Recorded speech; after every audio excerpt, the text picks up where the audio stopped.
Okay, hello. How are you? And you and you and you. Today we're doing gaming, hardcore gaming. But also perhaps we're gonna do something along the way of gaming. Hello, Bill Portley.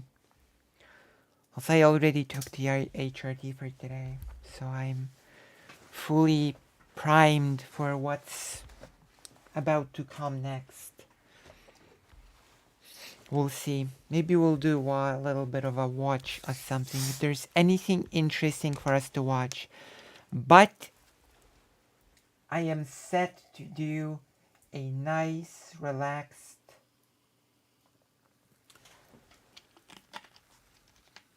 gaming stream. Also, I've purchased several books which were super uber cheap. Like,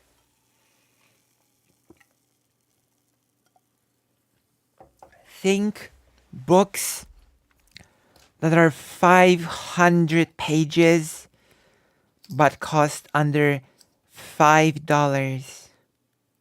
500 pages under $5.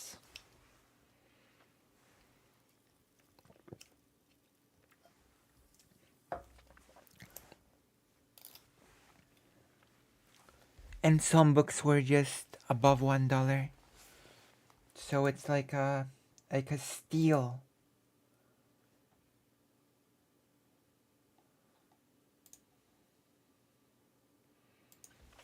You know?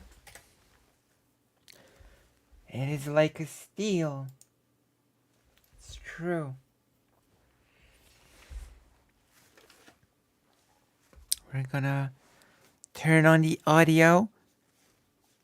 And of course, all the books, most of the books that I bought were history books. Oh my god. Oh wow. Well now. I can announce a future segment. Hello, Maya Major. You are just in time. You're just in time and you don't even know it. But now you know it because I told you. You didn't know it a second ago, but now you know. I'm about to announce a future segment. How do you feel about that? The future segments are here. I want to do. Well, it's gonna be a grim segment, but you've gotten used to grim segments from me, right? Yes. Not today, but in the future, I'm gonna do a segment about the Great Warsaw Synagogue.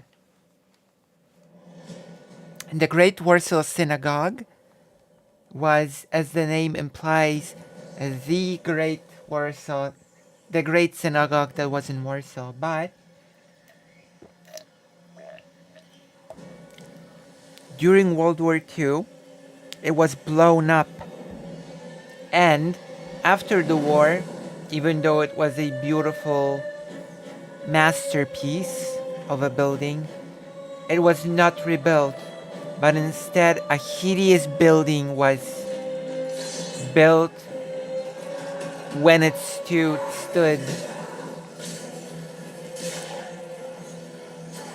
during the communist quote-unquote era. And there's even an interesting urban legend about it.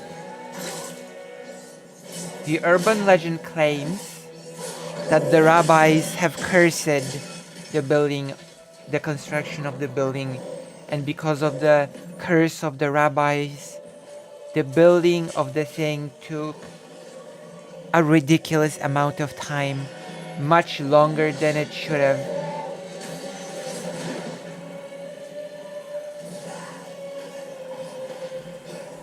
So that's the segment for us, and in the segment we're actually going to explore the history of the synagogue and why it was not rebuilt, because I just bought a book that discusses this subject, you know?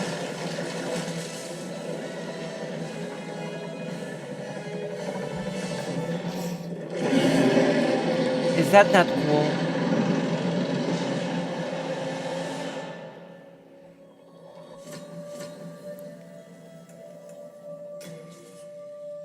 And of course, because there's a lot of thing about the... Oh my god. It is time to prepare the segment about Rosa Luxemburg, which was a thing that I promised some time ago. And I've already started working on it, on a big presentation on Rosa Luxemburg. A figure that people have waiting for a long time. And there's one more topic. There's one more topic that's on my mind. I had it just a second ago.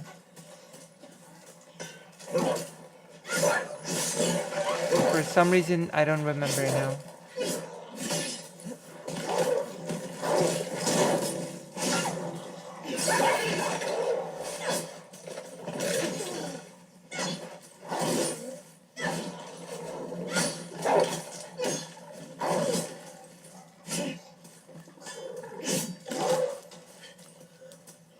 Okay.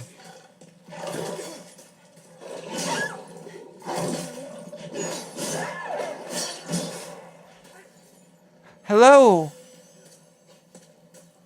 But yes, there are a lot of things in the works, you know?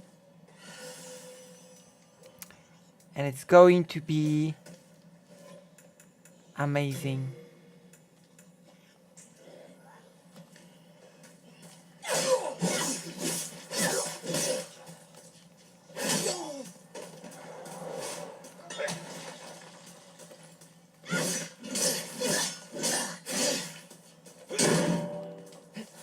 I feel like I should get some herbs, herb hunting.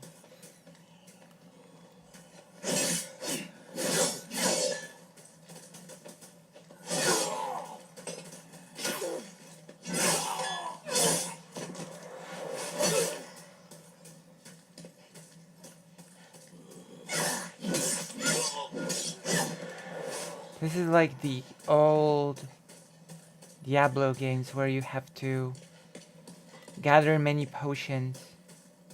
And here you have to gather many herbs. I can only see YouTube chat on the screen, such as isn't being displayed, not sure its purpose. Oh, that is definitely not on purpose.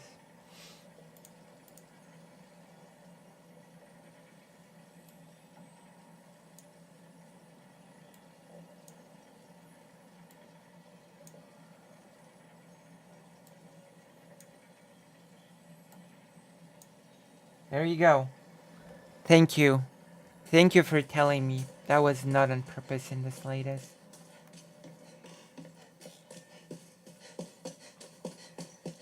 Wow. This game has pretty nice sound design. Usually when we play this game, it's like we're watching something. So it's usually very quiet. But the Souls games usually have a pretty nice sound design.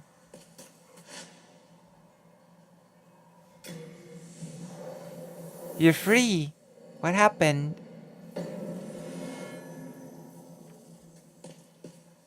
Oh. Spójnia. But yes. I'm trying to remember the third topic, the history topic.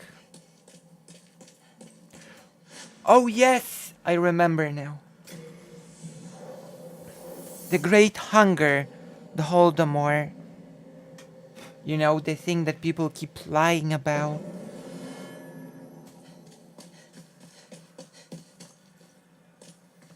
So you know how we talked about the City of Bones?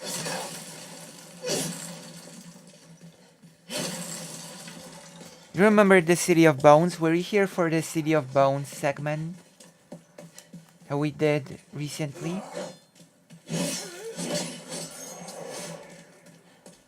If you were, then you might get excited for... Well, it's Actually, those are pretty grim topics, so maybe excited is not the best way to describe it, but I plan to do a segment on Holodomor called The Village of Ash.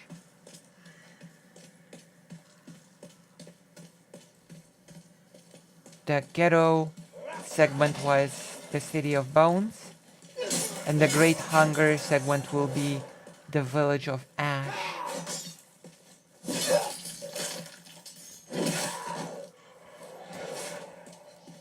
We're actually still working on the editing on the City of Bones because... Oh yeah. Do you mean the white chicken? That's right. The white chicken one is nice. But the segment, for example, the City of Bones segment did not include something that will be included in the video when it will be released as a video. The Yiddish concert.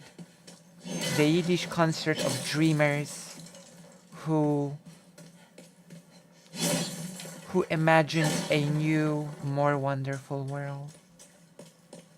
Which I have to say that this description always gets me. Young people dreaming of a new, more beautiful world.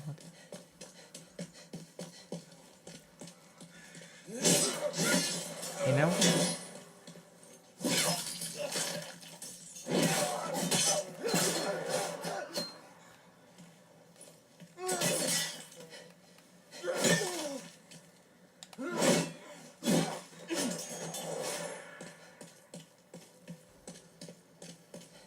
True. There's a lot of nice things to come in the future streams. I believe that the quality of the streams and videos are just about to go up. Everything's on the up. Oh yes, also, don't forget, because look at the title. Happy birthday, Xanderhal, and happy birthday, Calimaius. Calimaius is a person that I know from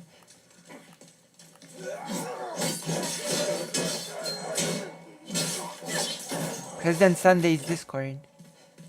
You know? And they happen to share birthday with Xanderhal. Oh, this is pairing, I guess. Wait, I guess this shield has spikes, so I guess this is a shield bash. I guess this depends on the shield.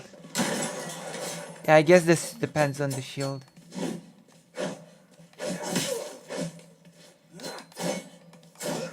I guess this sort of replaced the parry.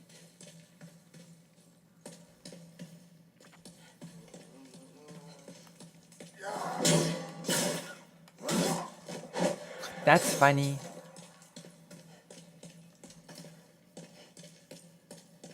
I really like your streams. They're always very wholesome and heartfelt. Thank you. Thank you. I will do my best to make them more gooder with time. My goodness. I guess that replaces parry. I think it depends on the shield. Yeah, it's a spiked shield. Kolczasta tarcza, spiked shield, literally. And yes, it's in Polish because the audience demanded that I play this game in Polish. When I started and had a choice, I asked, should I play this in Polish? And people said, yes, play it in Polish. So yes. You probably didn't know that today is Xanderhal's and Calimaius' birthday, have you? Oh wait, we also need to share the stream on the servers, which I'm not sure if we have. Isn't Sunday Orbiters?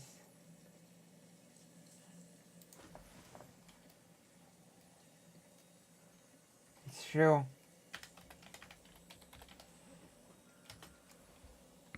Now that Lucy has witnessed everyone getting blown out in a panel, today we celebrate birthday. Oh my gosh, I'm missing an age.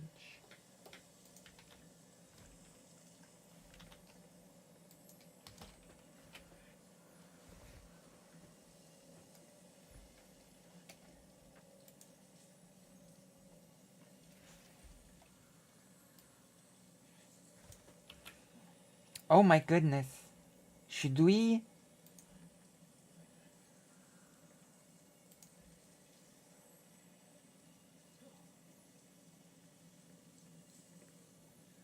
Uh,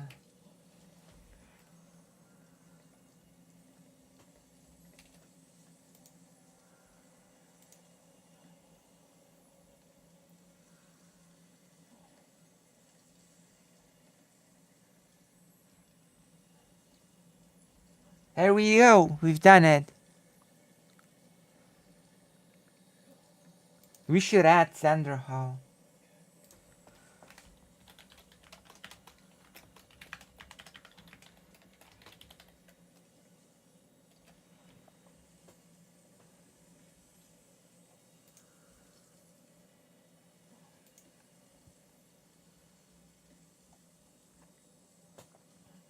Alright.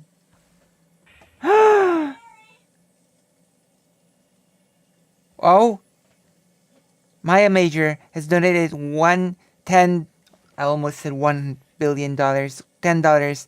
Lucy, do you approve my message to Wick? Yes, I hope it's safe to watch. We're gonna see. React. PS5. Where's the bird milk? Also, you should wish happy birthday to Xanderhal and Calimaius. It's their birthday.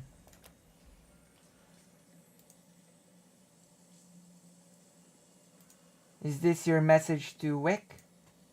You fucking little, you fucking fool, asshole, you fucking buffoon, you humbling idiot. Fuck you.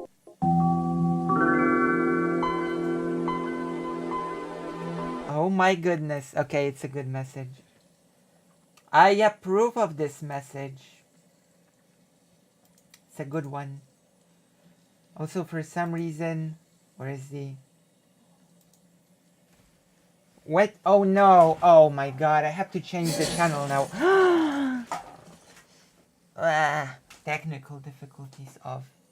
You know, when I change the channel, the windows skip. There's a whole thing happening then.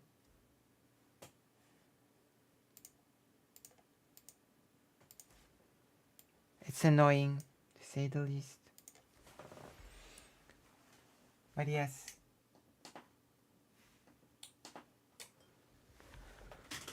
We should...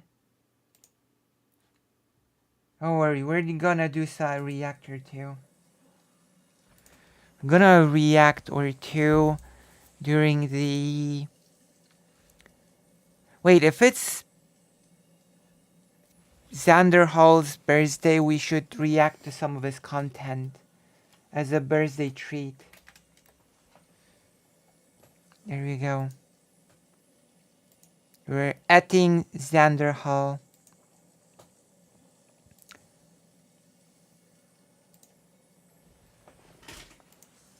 My goodness. That panel was something else. Wait, we're playing Demon Soul, so we might as well. One moment. What has Xanderhal been up to lately? Xanderhal. You don't wanna watch me farm herbs? Happy birthday, Lucy. No, no, no, no. No, no, Emmanuel. My birthday is in February. Today is Xanderhal's birthday. and Calimaius from President Sunday's Discord. So I'm doing a birthday stream for Xanderhal and Calimaius. So you must wish a happy birthday to Xanderhal and Calimaius, since I'm pretty sure Calimaius does not make any content. We're just gonna, for now, watch Xanderhal content as a birthday treat for him, as a present. Did you see his coverage of Elon changing Twitter to X.com? No. We should. We should. Where is it? I don't see it.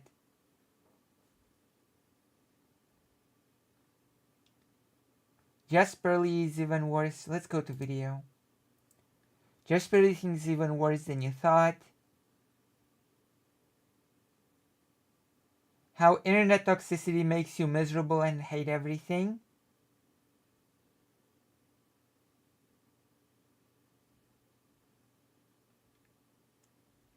Where is it? Poetic Poser, hello.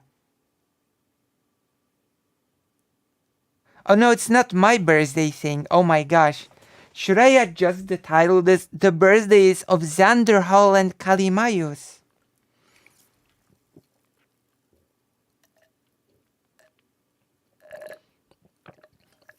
True, Emmanuel. We are, celebrating the birthday of Xanderhal and Calimaius. It's not my birthday. I don't do the stolen valor thing. I don't stole their birthday valor. Okay, let's see. I don't see the X.com thing. Where is it? I don't see it. Stream VODs. Was it on a new stream?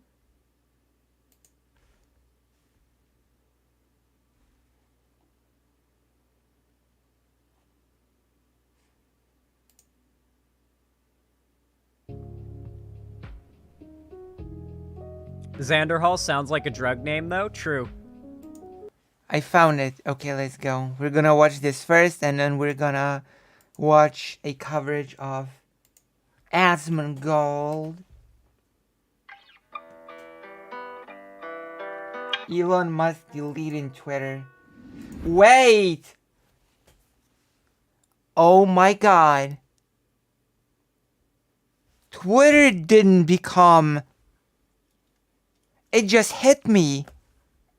Twitter did not become X.com. It just hit me in the face. Twitter became Xanderhal.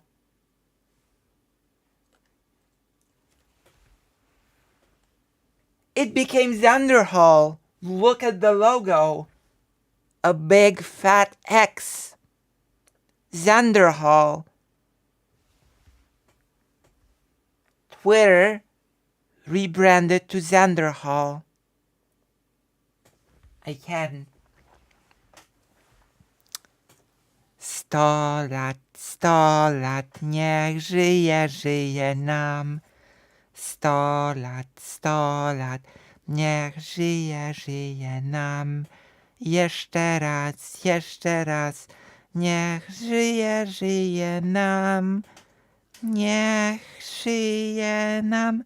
Xanderhal i Calimaius.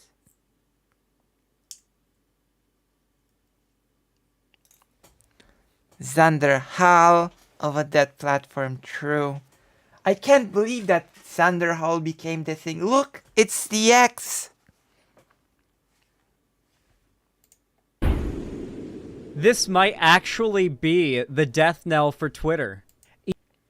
It becoming the Xanderhal platform. Elon Musk says Twitter will change its logo to X. That's hilarious, by the way. because an X is also my logo. True. And as it turns out, I was banned by a human person at Twitter who made the conscious decision to permaban me from Twitter for Curious. lolicon Nazi to kill themselves. Curious that Elon an X was banned from X. Hello, fake Alec Kyle Parker. So today we celebrate the birthday of not me, but Xanderhal and Calimaius. The X in my name is not just a symbol and a target sign. True. Sophie, hello. Oh my god, Gigglers, you just said we're celebrating the birthday of Xanderhal and also Calimaius. And also, I have figured out that Twitter has rebranded to Xanderhal.com. X.com for short. I am shocked that I have not noticed this before. Xanderhal banned, and shortly after Elon rebrands to X. Curious. True. It's almost as if Elon Musk was getting rid of the competition or something. Getting rid of the X before stealing his name. Okay, let's see if Xanderhal is angry about all of this. Elon Musk says Twitter will change its logo to X. Billionaire owner says he will soon bid adieu to the company's brand and all the birds. The funny thing is, I just want to say how ridiculous it is that he bought the entire brand. Twitter, one of the most recognizable brands, I think, ever or something. And then he just destroys it. Imagine if Google did that, right? Like, people say that Facebook rebranded to Meta, I think, or something, and that Google rebranded to Alphabet. But technically speaking, that's not entirely true. Yeah, you have like the, I think, company Alphabet, but you still Google things on Google, okay? And Meta might be Meta, but you still go to Facebook. You don't go to Meta, you go to Facebook still. So,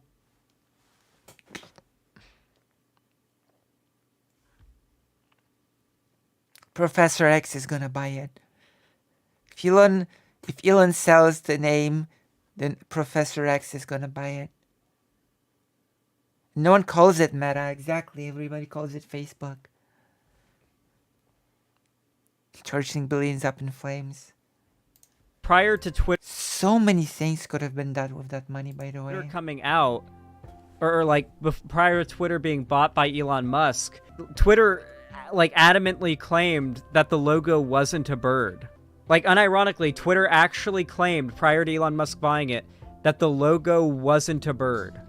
I only know about that because of the Super Best Friends podcast. What? Hold on, I think this is the point. Before it settles down, flaps its wings once and goes into a side profile Of and, that pose. and tucks Yeah. its wings. Oh, yeah. And stays suspended for like 2 seconds. Yeah. Oh, for sure. And is like, look, Twitter. Yeah. But I know for a fact because I saw that there's a leak of Twitter brand things, and Twitter's like, don't fucking anthropomorphize our logo. Well, it's too late It's now. not a What? What? It's not a bird. It's not a bird? Twitter's logo, they're like, this is not a bird. This is the logo for Twitter.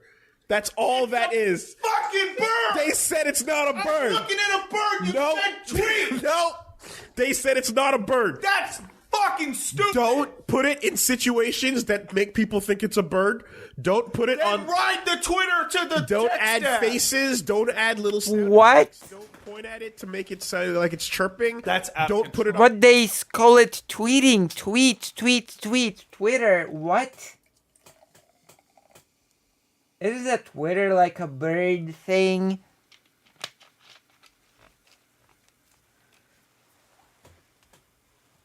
Isn't Twitter sort of a word related to birds? Is it tweeting a thing related to bird noises or something?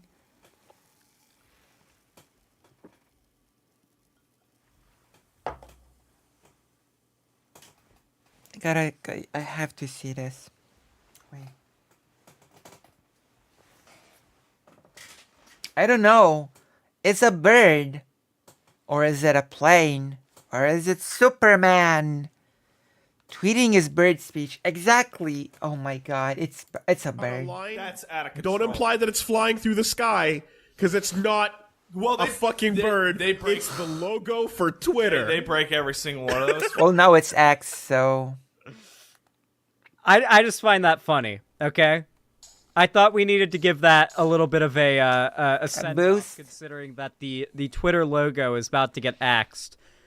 Elon Musk said he was about to take one of the most... Okay, so, by the way, I feel like half the reason why people even click on Twitter, open it up, and check it is because they see the Twitter logo, and they look at it on their phone or their desktop or whatever it might be, and have like a engraved... why would you even say that? Why would you do that? Why would you why would you try to say it's not a bird? I don't even understand it. Like, mentally driven reaction to click it, to doom scroll. Elon Musk is getting rid of that. Elon Musk said he was about to make one of the most visible changes to Twitter since he took control of the social media company last fall. Oh replacing boy. its widely recognized bird logo. It's not a bird. In a tweet early Sunday morning Eastern Time, Mr. Musk said that soon we shall bid adieu to the Twitter brand and gradually all the birds. He added shortly after, if a good enough X logo is posted tonight, it would go live Mr. Musk actually sounds so silly. worldwide tomorrow. Wait, are you guys serious? He's asking random people to post X logos and replies? Yes, I Oh remember my that God, You guys actually. need to go spam my logo. You guys need to go spam my logo now. You guys need to go spam my X logo right now. Oh, You need to go into Elon's replies for this and spam my X logo. Oh god, I wish it would have. I wish that was the new logo. Mr. Musk sounds kind of gross. I have to agree. Mr. If you guys Musk. can get the new Twitter logo to be my fucking logo, That would have been would go amazing. so hard. He's literally just polling random people in the replies to make the new logo. I mean, if Xanderhal's logo became the Twitter logo, wouldn't, unless Xanderhal has it like copyrighted or something, wouldn't that mean that Elon Musk would just sue Xanderhal over the logo? Or something? Wouldn't that mean that, I don't know, Elon Musk would copyright it and demand that Xanderhal stops using it for his brand? Is Xanderhal's logo like, I don't know.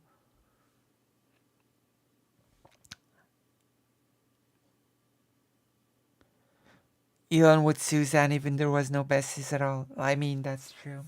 That's true. X is a term for what Mr. Musk has described as an everything app that could Mr. Musk sounds so wrong. It sounds so wrong. Also, who's Jack Dorsey? Is Jack Dorsey the creator of Twitter? I don't know why, but I almost said Quitter instead of Twitter. Is Jack Dorsey the creator of Twitter? Not Quitter. Mr. Musk sounds like an insult. True. True. He sued Twitter lawyers for doing their job legally, arguing against him by arguing that he had no basis for his legal action, so they couldn't charge Twitter for countering his... Jesus Christ. Okay. Okay, so it would be pretty funny. That would be pretty funny if he just get the name Twitter, and if he just restart Twitter. Do you know what would be even more funny? If Jack Dorsey got Twitter and the logo back, and if he gave both of these things to Blue Sky, that would be extremely funny. Combined social media, instant messaging, and payment services akin to the popular Chinese app WeChat. Oh my god, he's actually just tanking Twitter. Mr. Musk has said that buying Twitter is an accelerant. Stop saying Mr. Musk. Oh my god. Mr. Musk sounds like a really cheap, gross cologne. Oh my goodness. Creating X, and the corporate entity he created to purchase and control Twitter is called X Holdings. Mr. Musk spoke on Twitter. Okay, you know what needs to happen now? Oh my god, I feel like it's such a trendsetter. Gigglers, can you help me create a meme? Can you help me create a trend? I think this can work, okay? I think we can make meme history together if we put our hearts and minds to it. So my idea is this. We need to create this blank meme format, and it would start with either Mr. Musk said or Mr. Musk did. What do you think? What do you think of the Mr. Musk meme? Because as gross, as horrible as Mr. Musk sounds, it also feels like a meme in the making. Mr. Musk feels like a meme in the making that nobody has capitalized on yet. We must be the ones. We must be the ones to capitalize on the Mr. Musk thing. Can we do it? Lucy the trendsetter, true. We are all trendsetters today.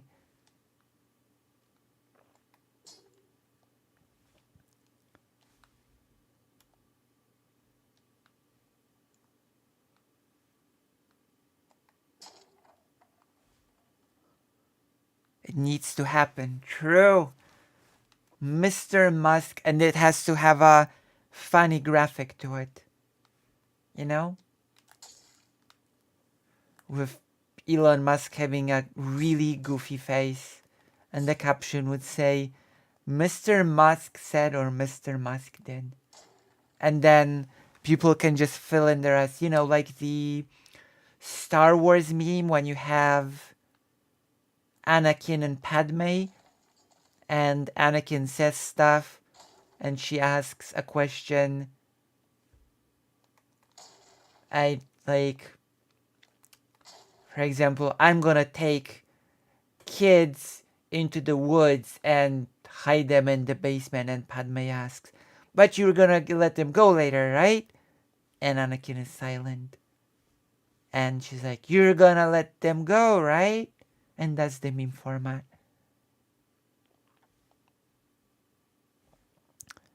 Nice. Mr. Musk just pooped his pants. True. Now we need a good graphics to it. Nice. This is perfect. Mr. Musk just pooped his pants. And then we need to, get it rolling. Create a perfect graphics thing for the format. And and then before we know it,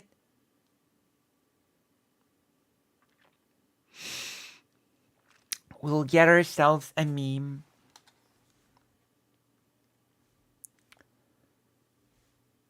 So I'm counting on you. I'm counting on you to post Mr. Musk memes on the Discord.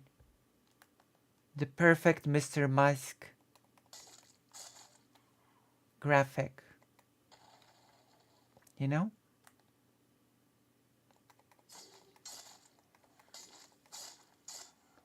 It's become our new mission. audio live stream early Sunday to say he was changing Twitter's logo. It should have been done a long time ago, he said. Sorry it took so long. Why? What? It's one of the most like it's fine.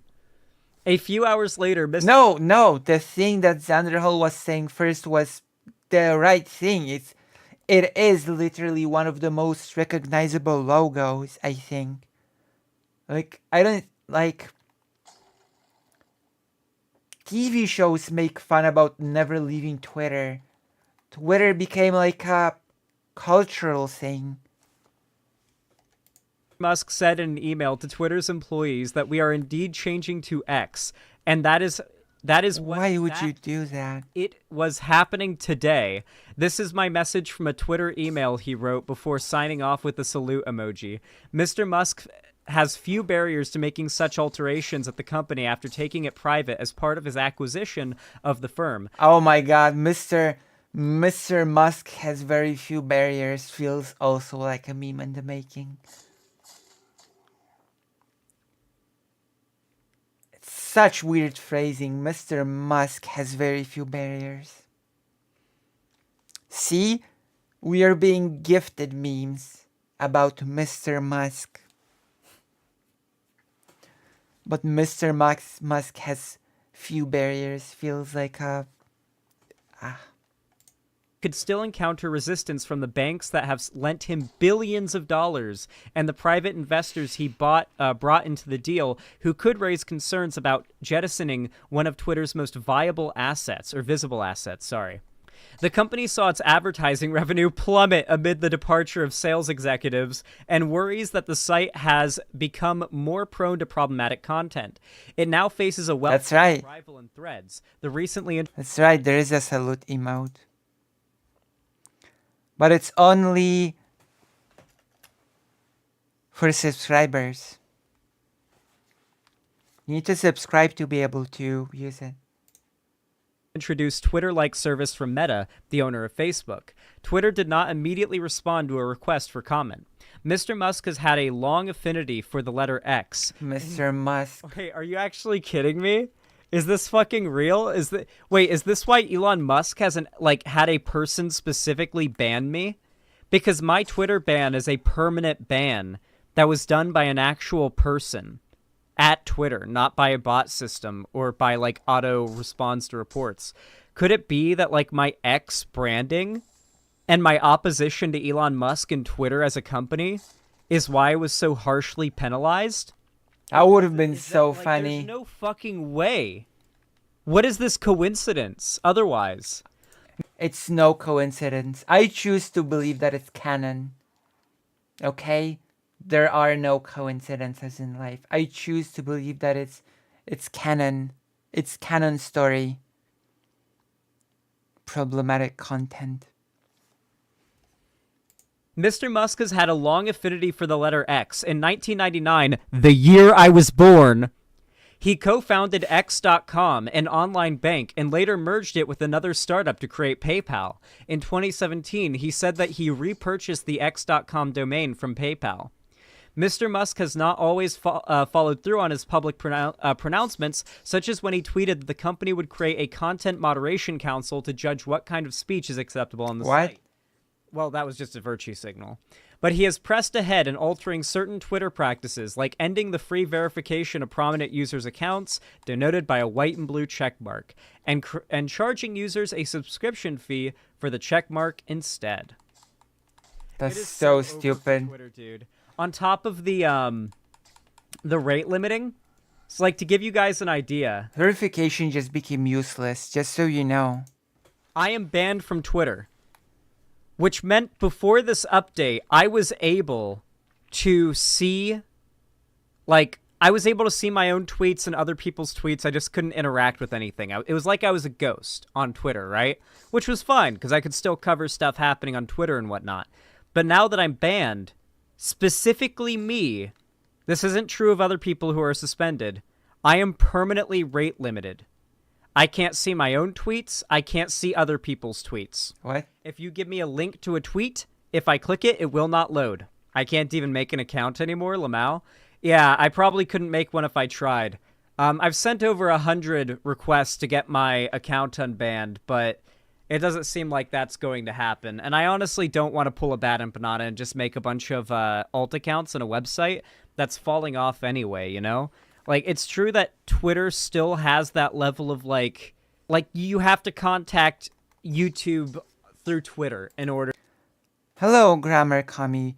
Paywalling can only work in the early life of a site. If you do it in a late site's life, you just piss off people who are used to free stuff. Well, also, didn't the verification thing actually have a very specific purpose on Twitter? You know, to verify that a person's real. And now anybody can just pay and impersonate anybody, which defeats the whole purpose of the verification thing on Twitter.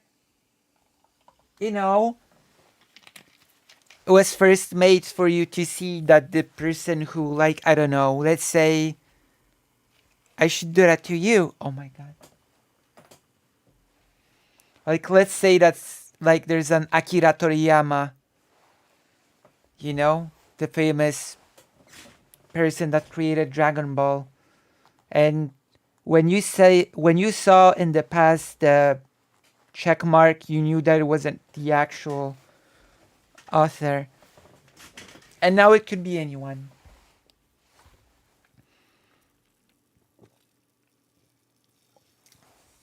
Listen, it's not my birthday. It's the birthday of Xanderhal and Calimaius. Okay?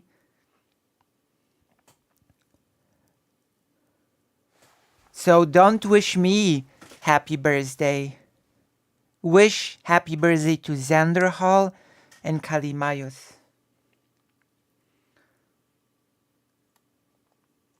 Because it's their special day. Also, welcome to the stream. Also, join the page. And yes, the thing is chaos. The thing is just as chaotic as my title of the stream, which makes people confused on whose birthday it is. Well, I'm here celebrating Xanderhal's birthday, naturally. Of course. Obviously, I'm celebrating Xanderhal's birthday, and also Calimaius's. It's just the sort of person that I am.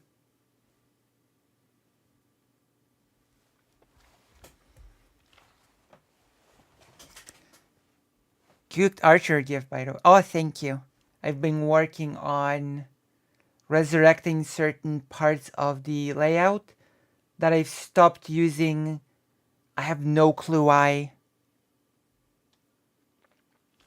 Okay, let's continue. And because it's birthday of Xanderhal, we're watching Xanderhal content. To get your shit fixed, for example, right? Like if you get a false strike, stuff like that is still a thing. But insofar as what is the current platform to be on for most relevance, I think it's switching more to Threads. I do need to get on Threads, but I would very much like to see Blue Sky end up becoming big. Speaking of Blue Sky, I have a code. I actually have a code to give away. What a perfect way to end this segment. Oh. Let's end this segment by giving away a free Blue Sky code. Oh. What do you guys think of that? Yes. I feel like that'd be super fun. Everybody, get your shit ready to receive the Blue Sky code. It's first come, first serve. You. Why do you need to get your shit ready to get a code? That sounds like some dirty, weird thing, okay? That sounded strange. So the first person to enter it is the person who gets it. You gotta be fast. There's the Blue Sky code. Like Sonic. Let's see who redeems it. Gotta go fast. The best Twitter alternative there is. Xanderhal deserves to be a member of the LGBT community for all he's done to promote the LGBT CIA agenda. We should petition have labeled an ally against his will if need be. It would be against my will.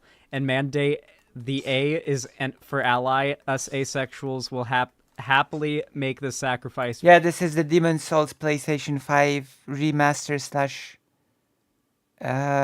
remake. And I've never wanted to commit a hate crime more than hearing you say that. I'm sorry. Jesus Christ. Never say anything like that again. Never say anything like that again, please, What? Craftalula. Thank you for that, though. Yeah, it is now the LGBTQIX community, and the X stands for Xanderhal. Oh my Let's see who gosh. followed me. The Weropean 2312. Hello, Sukhoi. Oh. Wait, no, you're not the one who followed me, right? Because it would say that you used my code. Oh, yeah, it was. Okay, there we go. Yeah, the Weropean... Sukhoi, if you stick around, we're gonna play Path of Exile. I promise you that. Also, we should wish happy birthday to Xanderhal and to, you know, to Calimaius. Ian was the one who used the invite code. Yep. Congratulations. I'm sure I will get more codes soon. It's just that, you know, it takes time for them to generate. I got 2 very quickly back-to-back, though, most recently. So I wonder if you get, like, more quicker the longer you are on the site. But yeah. That's interesting. Definitely recommend getting into Blue Sky. It is, without a doubt, the best Twitter alternative there is right now. And I cannot wait to watch Twitter crash and burn. Crash and burn. It's even funnier that they're going to crash and burn after stealing my logo. This is what you get. This is what you get for trying to plagiarize. Are you saying that those who use your logo crash and burn? I'm not sure that sounded as good as you wanted it to sound. Oh no. They're using my branding and now they're gonna crash and burn. Oh wait. That doesn't sound good at all. Happy birthday to the happy birthday people, true. Which are Xanderhal and Calimaius. Xanderhal, stop talking, true. Path of Exile has cool Dark Souls Berserk vibes. Yes. Wait, Grandma Kami, are you Sukhoi? This for me, Elon. You tried to take me off the site so I wouldn't be able to talk about it, but here I am.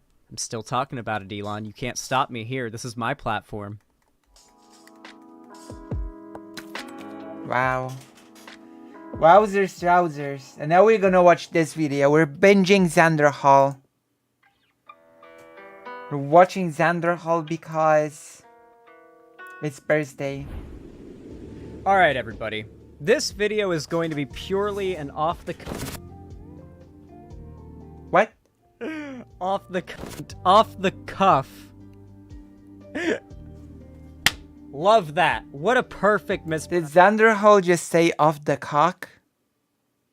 I'm gonna do it off the cock? I don't know. I'm not sure anymore.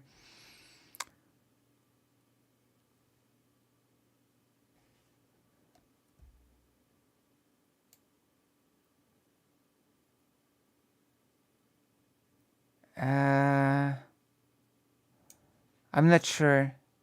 I forgot. I forgot, Grammar Kami. I thought I asked you something, but my old age made me forget. If I remember, I will ask you again. It's okay. Pronunciation of a word. It could not have been better. Let's go. Off the rant, okay?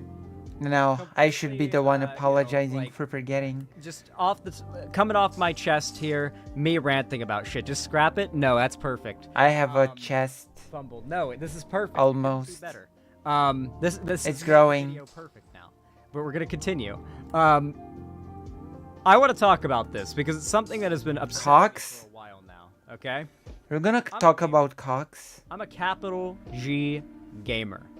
Okay. I play so many video games, it's insane. I have probably flushed Oh, you ask if they were me, I'm sad to say that they are not. That would have been awesome for them. True. Maybe. years of my life down the toilet playing games, but I don't consider those wasted years. I enjoy playing video games. I have a toilet. that are either involving me playing games. I also have a or toilet. watching gaming-related videos, and while particularly older people see time that like younger people spend on video games as a waste of time, at least personally, even at now just less than a month away from turning 24 years old, I Xanderhal is... feel like that. Oh my gosh, Xanderhal is 24 now. Oh my goodness, Xanderhal joined the old club.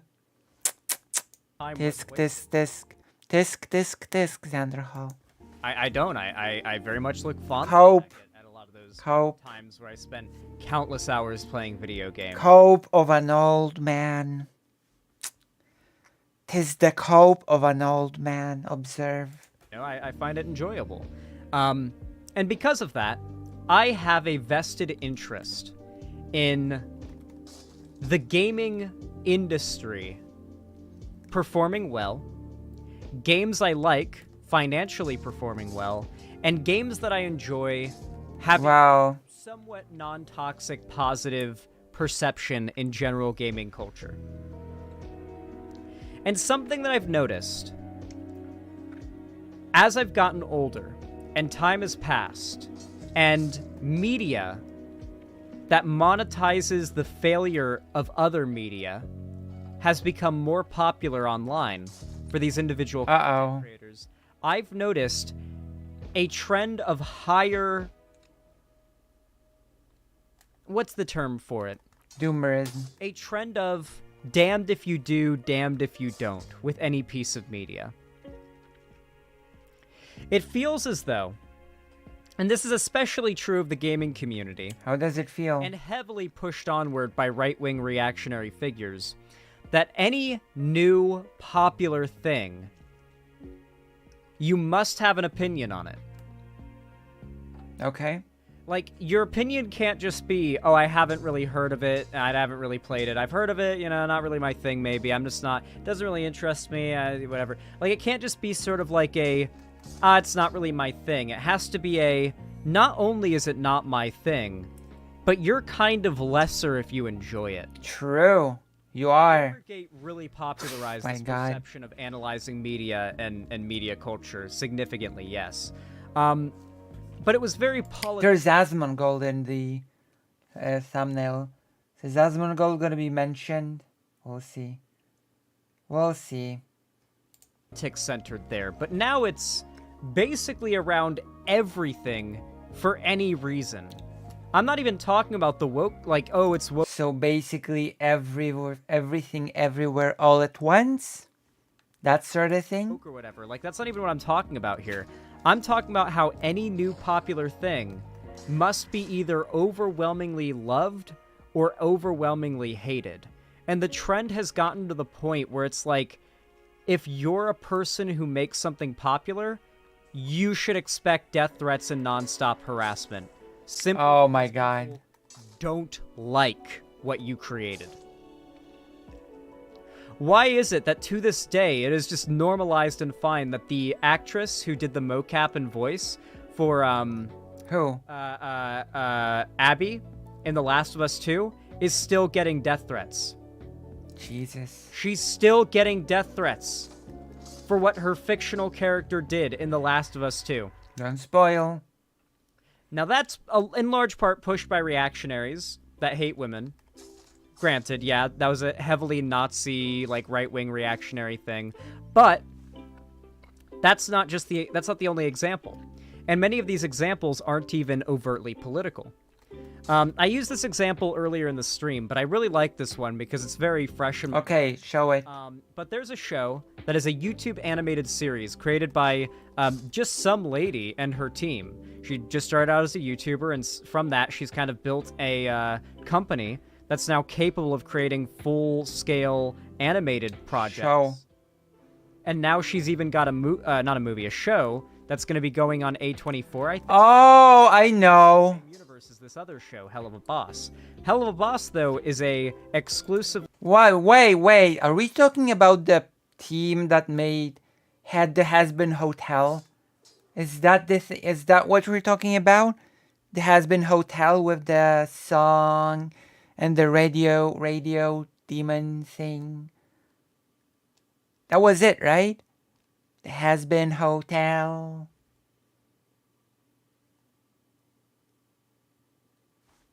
Right? No? Nobody knows? YouTube series.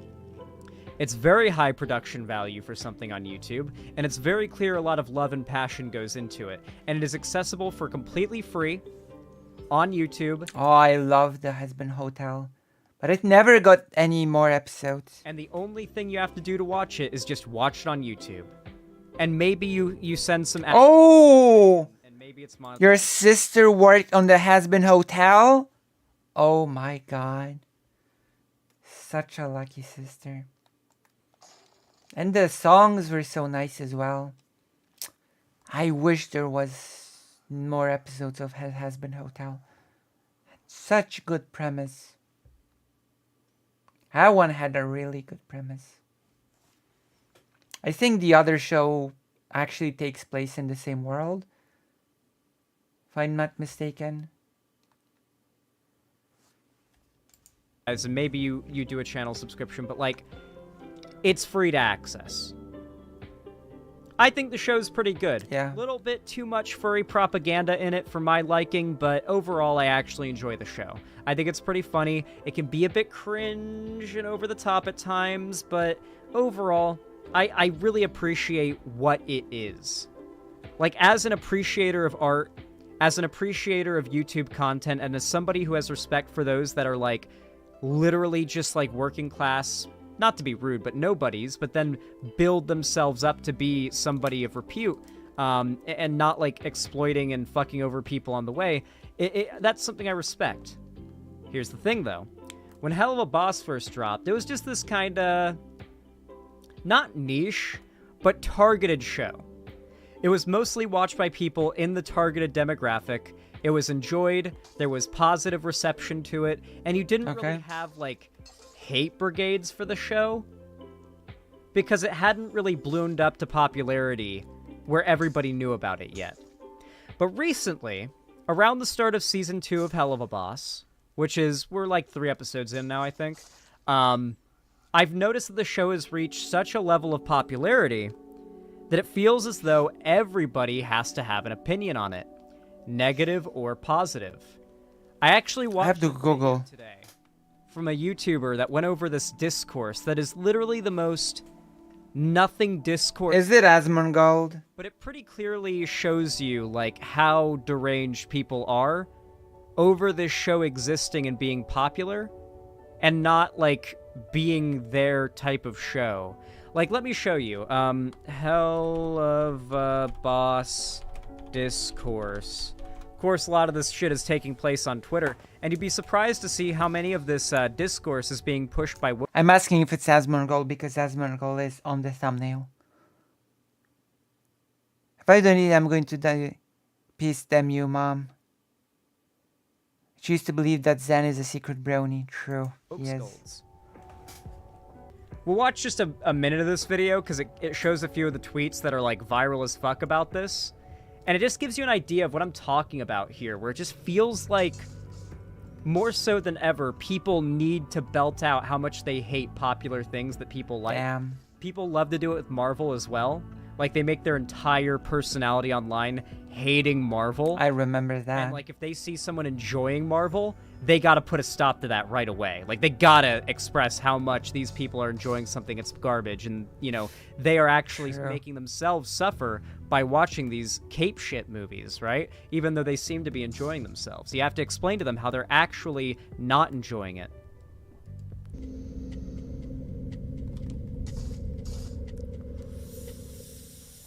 So recently, VivziePop received some criticism over the design of Beelzebub in the newest episode of Hell of a Boss. As a result, she did a thread discussing some of the design choices. In this video, I'll show everything that happened and then give my thoughts after. So to start things off, the newest episode of Hell of a Boss came out a couple days ago. What's wrong with the design? However, some criticism was put on VivziePop and the show because of the design of Beelzebub. Basically, what would happen is a fan would tweet about the show or post images of B, and Twitter users would quote retweet the post and bash the show. I'll show you a couple examples. So yeah, basically this started because there were random, like, basically what happens is Hell of a Boss drops a new episode, right?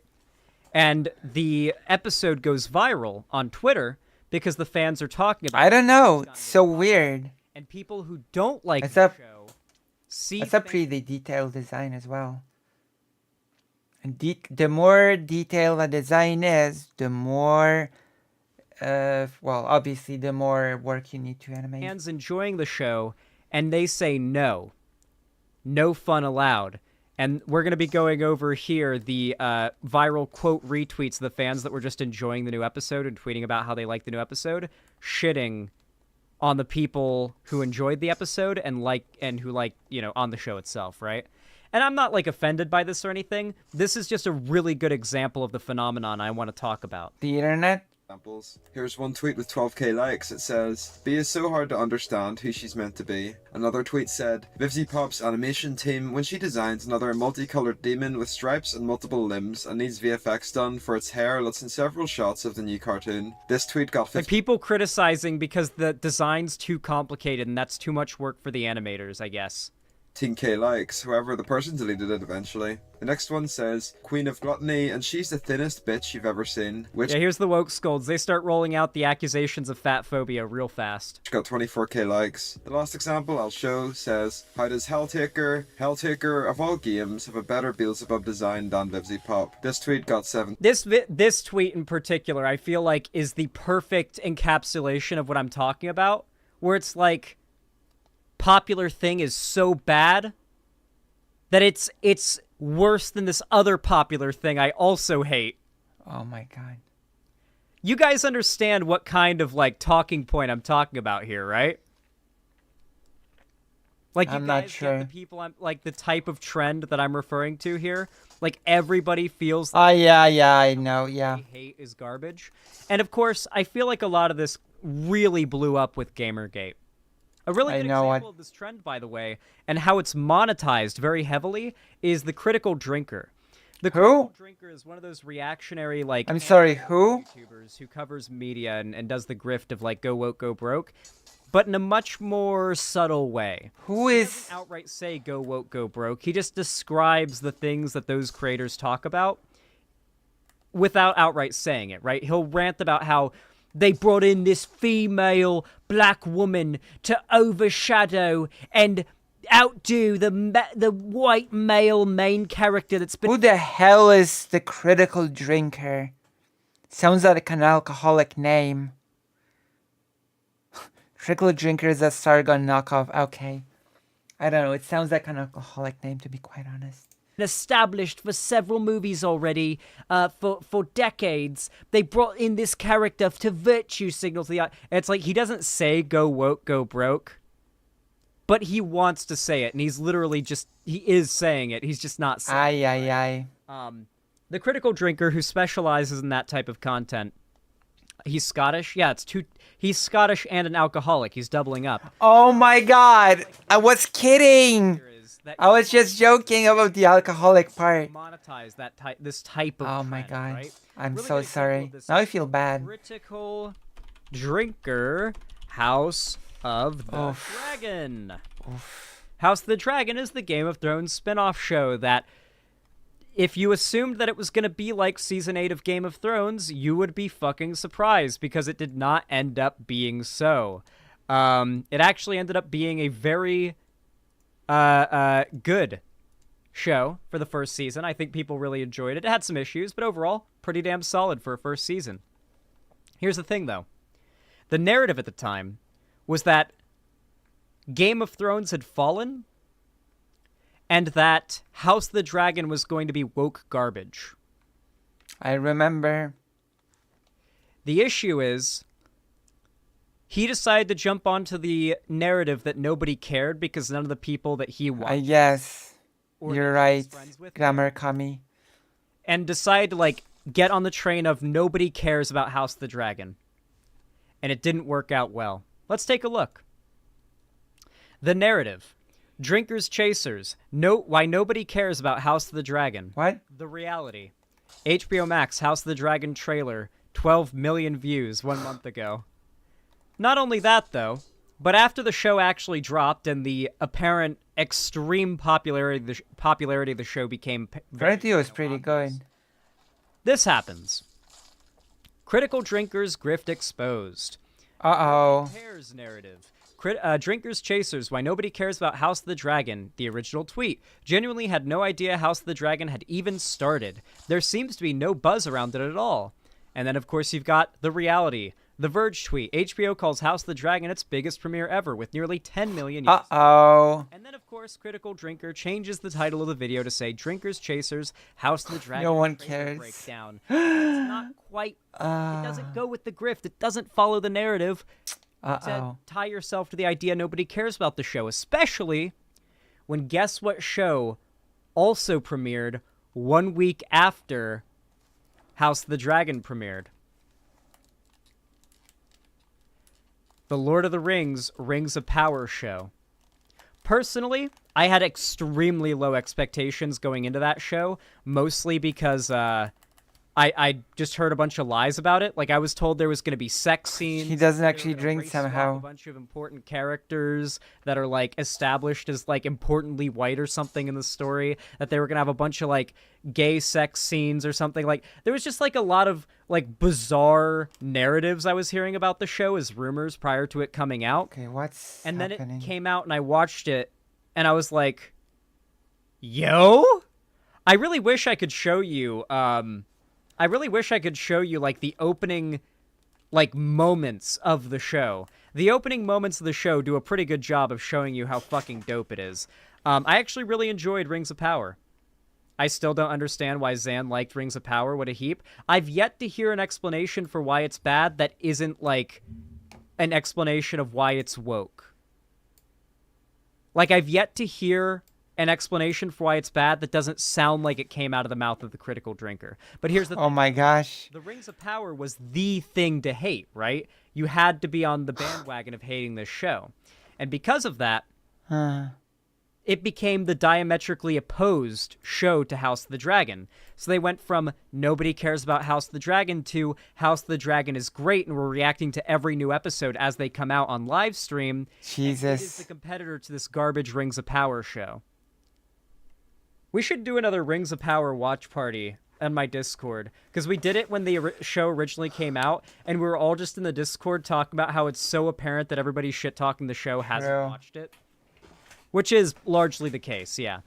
But yeah, it's like, not even that. Like, even outside of things that I enjoy. Let's use an example of something that I don't personally like. Because this upsets me, even when I see it happen to media that I have no interest in, and maybe even have some negative biases towards. One Piece. Oh, One Piece is great.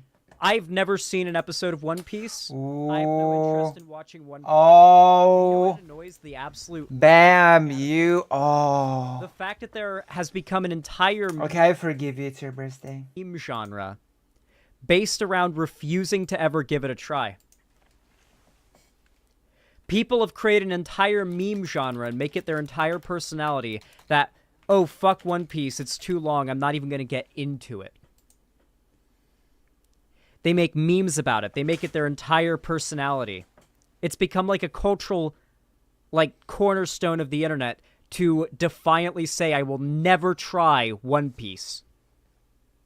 Because it's popular to say, I'll never try it. I know we're all memeing about the One Piece is real in chat, but have you guys not noticed that? I have no, like, emotional attachment to this show. And in this still, like, I noticed the trend even with One Piece, and it, like, still kind of, like, sets me off. Is, like, people have built a personality, a meme community, or, like, a trend online around defiantly refusing to try a new thing that is popular and well-liked, because they want to be contrarian and jump on the, nope, I'm not going to like the popular thing bandwagon. True. And I don't even like this popular thing, and I'm annoyed by that shit. It is rebranded. It is the rebranded hipster mentality, Mr. Nubs. You are dead fucking on. True. Xanderhal is just a hipster.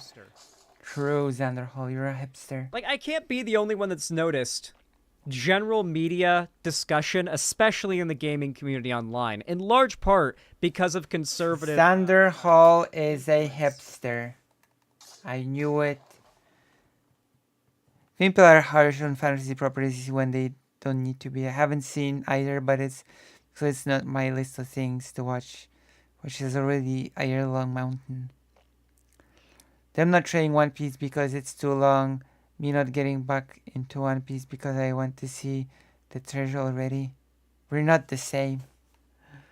Okay, I thought the left stick was the one drifting, but all of a sudden this is the one that's drifting. Become more and more toxic, and it become more and more unacceptable to like something that I don't like as far as... True, unacceptable. Like, True. oh, you like anime? You're subhuman. It's like, okay, there are a lot of weirdos in anime, but like, come on, there's some great fucking anime, and I was one of those people who was like stubborn as fuck about it, but like, there's some good-ass goddamn anime that like rivals some live-action like Western TV shows, and kind of feel like live-action Western TV shows, but animated, funnily enough. Like, examples, please? This has become more and more and more prevalent as it has become... That is so weird to say that anime shows feel like Western live-action TV shows, but animated. That sounds weird to me because that sounds to me like the golden standard is for it to feel Western. Oh, okay.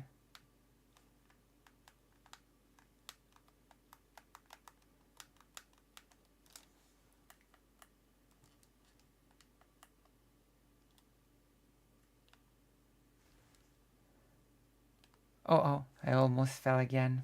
Financially profitable for big YouTubers to make swaths of... Moose Watcher 123.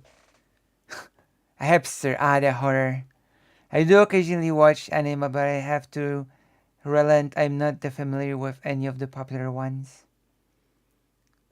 I know anime honestly feel better than even some of the goofier anime versus Western live action. Money off of hating something. Because if you can become a public figure and make tons of money off of just hating a piece of media, then people... Why is Asmongold on the about hating a popular piece thumbnail? Of media. And I feel like that shit has just escalated more and more and more.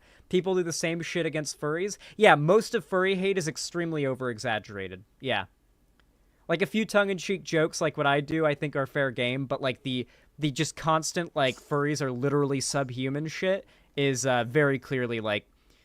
I think it's a bit of a... I think there's some sussiness that becomes apparent with that shit. I think, like... You see, like, your criticism of furries as an extension of being able to criticize other communities that tend to be tangentially related to furries. Oh. Does that make sense? I've noticed Maybe. that a lot. Oh, another good example of this. This is a piece of media that I actually enjoy, so I am biased in this point. Okay. The new Assassin's Creed 4 Black Flag remake, not remaster, remake they just announced today. I don't know if you guys know this, but Assassin's Creed 4 Black Flag was one of the most excited I'd ever been for a video game release. Oh boy. Prior to Hytale. AC4 gameplay. I literally rewatched this gameplay on loop for months when I was 13 years old, dude. 9 years ago, this gameplay video dropped. Fuck. This is probably one of the most loved and broadly lauded back in the day Assassin's Creed games. This was the most transformative and non-formulaic Assassin's Creed game. It had no, as far as I remember, and as far as like I've played the game recently, weird like predatory business practices. It was honestly arguably the last like solid Assassin's Creed game. AC Unity is actually aged very well, but I consider its launch to be pretty disgusting. Like, the fact they launched in that state was pretty fucked, right? But I'm not a big fan of Assassin's Creed. I'm sorry. They're bloated and not very interesting. Check out this video because it does a very good job of showing you, like, this game, how it was back then. I'm very excited for it to get remastered, and I'm going to talk about the reaction, or remade. I'm going to talk about the reaction to it getting remade in a second. Uh-oh. Peggy 18. I love this game. Hi, my name is Ashraf Ismail, Game Director of Assassin's Creed 4 Black Flag, and I'm very proud to be showing off the Caribbean open world. Here, we're going to start with Edward. After completing a few missions, he's met up with the assassins, but he's not yet bought into the creed, so he still has this selfish need for... Oh, so rude. Edward is one of the most unique characters we've created for the Assassin's Creed universe. He is a man who is still trying to figure out who he is in life and what he wants. Like, I've heard that Assassin's Creed Odyssey is just very bad in this regard. To get out of it. At this point in the story, he still wants that fame, so one way to get it is to complete these assassination contracts. This is a way to make money and to gain a bit of notoriety. So here we go. We have 2 targets to take out, 2 Templar brothers. So we're going to accept the contract, and the world map is going to show us where this contract takes place. So we see here that the contract is actually very close to us. It starts in the village we're in, but as we zoom out, we want to show you the world that we have. It's the Caribbean. Many locations, over 50 locations, centered by Cuba, the Bahamas and Florida up north. Yeah. This is a massive world. There's a lot to find and do in this Caribbean Sea. But now we'll get back to the Fisherman Village and go after our targets. The Fisherman Village, it's one type of location in this world. It's really here as a convenience to the player. This is where you can start missions, where you can shop to upgrade Edward and the Jackdaw itself. It's really about the mood and the of the Caribbean Sea. Today is the birthday of Xanderhal and Calimaius. I really don't like massively open world games. Thank you for the $10. I'm sorry, Lizzie. Please don't kick me in the... What? What the hell?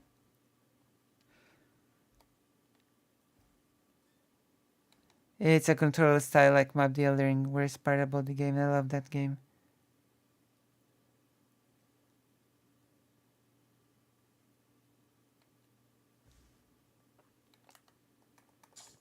Like, at least...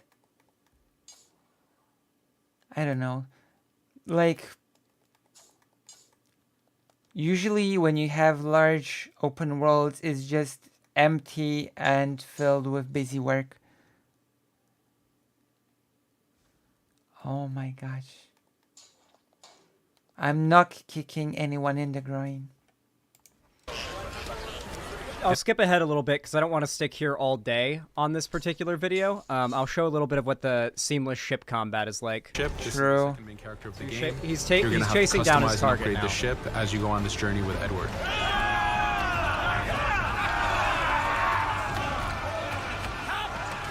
We've seamlessly gone from a ground chase right into a naval chase. So good. We could destroy the ship and complete the contract that way, but instead, using the spyglass, we can see that he's carrying a lot of rum. Rum is important in the economy system. True. It's a way of making a lot of money if you True, Sukhoi. So instead of destroying the ship, we're going to plunge. You know how they decided that Diablo 4 needs to be open world and always online. Oh my god. Why couldn't Diablo 4 be more smaller and more focused and also single player? Ship. Here you can see the upgrades that we've made into the naval combat. Using the with optional co-op shots to slow down the ship. Using the new round shot mechanic of trajectory aiming, you can aim for the hull and do a lot of damage this way. This specific enemy is what we call a frigate. Frigates are the type of ships that you need to destroy as fast as you can because the longer the fight lasts, the more damage they're capable of doing. We have other enemy types like the Charger or the Man of War. The Man of War is a massive ship capable of carrying over 100 cannons. These are ships that you really need to upgrade to be able to face. But now that this frigate has been demasted, we can start the boarding. Boarding, it's very important. You are a pirate. This is how you gain cargo. I'll show the this boarding. is how you and then take I'll on ships. I'll cut the video off. I know. I want to. So here we can start the boarding from any orientation or angle we wish. Jesus. The distance even matters. If you get too close, the two crews will just jump right into each other. If you start a bit further, you can jump in the water and go in for a sneak stealth attack. We have 2 objectives to accomplish for this boarding. We can take out the captain, and we need to take out some of his crew. So using the swivel gun, we will efficiently take out a lot of the crew. And now we'll go for the captain using Edward's navigation abilities. How did they just kill me? system, we have a dangerous enemy on the other side taking out our crew. We can easily take him out with a headshot. So what we see here is that two ships have come together to create this 3D environment where using your assassin abilities to navigate, to be stealthy, you can take the advantage and get the kill by surprise.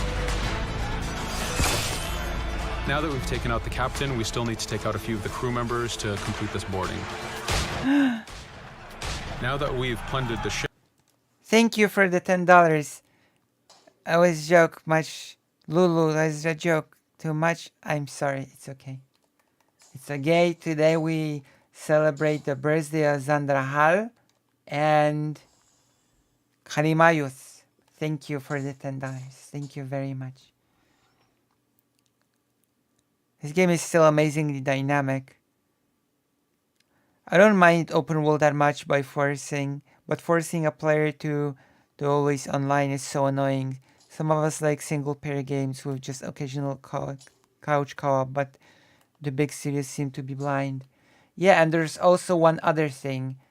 I'm not sure if you're like familiar with this one, but apparently in Diablo 4, whenever you're in the city with other people, all of their equipment, all of their stashes load into your computer. Nice. What a nice design choice.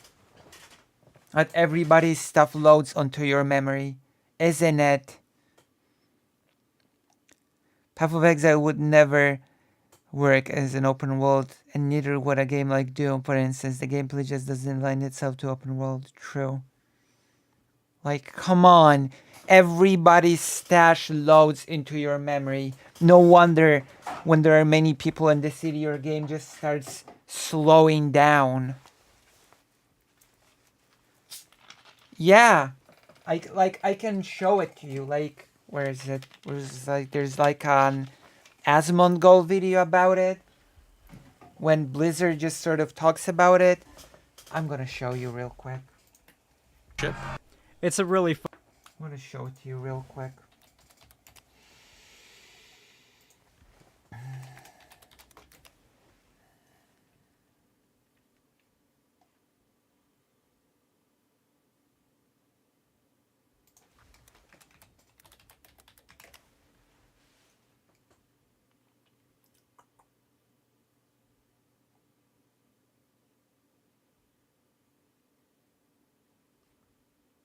Where is it? Is it here? People are not happy about the patch notes and Reddit posts. 100% agree. And for really... No, that's not it. Where is it? Where is it? What's this video? Where...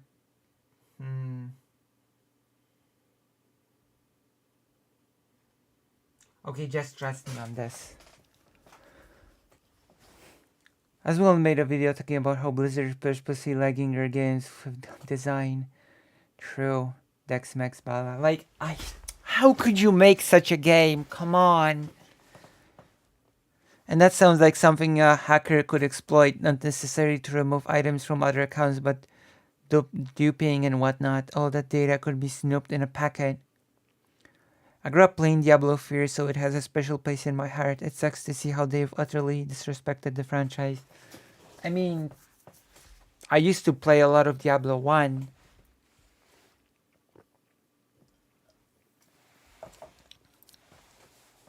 So in a lot of ways, Diablo 3 sort of also went off the deep end when it comes to a lot of things compared to Diablo 1 and 2. Fun game. It's a really fun game, and it was received extraordinarily well back in the day. So you would think, logically, that Ubisoft announcing that they're going to be remaking with modern tech one of the most beautiful, well-aged, and well-loved Assassin's Creed games, least formulaic Assassin's Creed games as well, of the entire series for modern hardware. Mind you, it's a remake years off, by the way, so it's not even modern hardware, it's future hardware. We're going to have a future version of this game. It's a remake, not a remaster. Right. You would think remake. The response would be very positive. Here's the thing, though. YouTube content creators in the gaming sphere have made a lot of money off of making the broader internet and gaming cultural perspective on Assassin's Creed be hate it. Without a second thought, you hate it. You despise Assassin's Creed. I hate it. Assassin's Creed represents everything wrong with gaming now. That's the kind of thing you oftentimes hear. The narrative, the bandwagon. I mean, I'm gonna be honest here. I understand what Xanderhal is trying to say, but I'm gonna be quite honest. If anything, that's on Ubisoft. That's not really on people complaining. That's on Ubisoft. And nobody else. I'm sorry, Ubisoft has worked hard to make their games basically filler like infested microtransaction, EXP boost, grind fests. Okay, I agree with Xanderhal, but also a lot of major studios are screwing up their new release. Ubisoft is very little Charlie for good reason. Yeah. I'm just gonna say, if anything, it's on Ubisoft. Okay? Is to hate Assassin's Creed now. Many of you are that's on Ubisoft. Not immune to it, as is clear in chat. To say the series is completely dead, fuck it, it should die, it should not come back. If people still enjoy it, then honestly, they're subjecting themselves to suffering. They're not actually enjoying it. They need to realize that it's actually bad and stop enjoying it. That kind of mindset has become like heavily popularized by the internet as of late, I feel. And not only that, but there's also the narrative of hating remakes.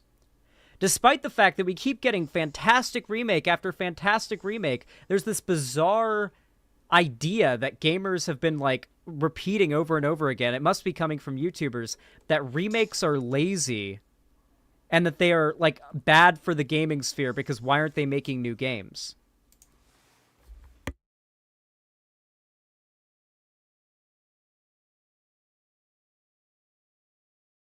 Also, you know that I could very well, sort of reverse this argument on its head and say, well, Xanderhal is making the argument for just consuming the corporate product. Don't criticize, just consume. Consume the remake, you ingrate. Consume our new Assassin's Creed game. So, I could very well make that argument in reverse,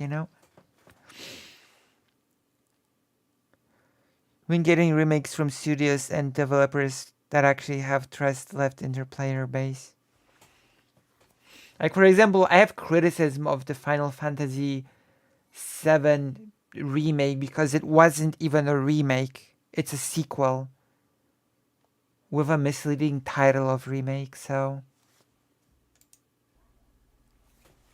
There is no downside to a remake unless the old game becomes no longer playable.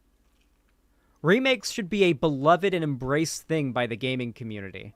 A lot of remakes have been bad. It does not invalidate the quality of the original game. And guess what? They can make another remake down the road that's better. That happens. I think modern Assassin's Creed has turned into open world sludge, but Black Flag was pretty good from what I heard at the time. I feel like a lot of this is like the influence. I think a lot of people are having their opinions on media these days influenced by culture more so than making up their own mind more than they realize. I've noticed this happening to me. It happened to me with anime, where I had this very negative perception of anime and I thought I knew it well and I would shit talk it like I thought I knew what anime really was. And then I watched a few and I realized there's actually some pretty... No. I'm sorry, no. If this is going where I think this is going, then no. I absolutely don't agree with what Xanderhal is about to say. Like, modern games, especially from Ubisoft, are plagued with problems to which Ubisoft will gladly sell you the solution. The slow experience, the grind. Oh, your experience is slow. Well, we've got an experience boost that we can sell you. No, I'm sorry. That's just incorrect.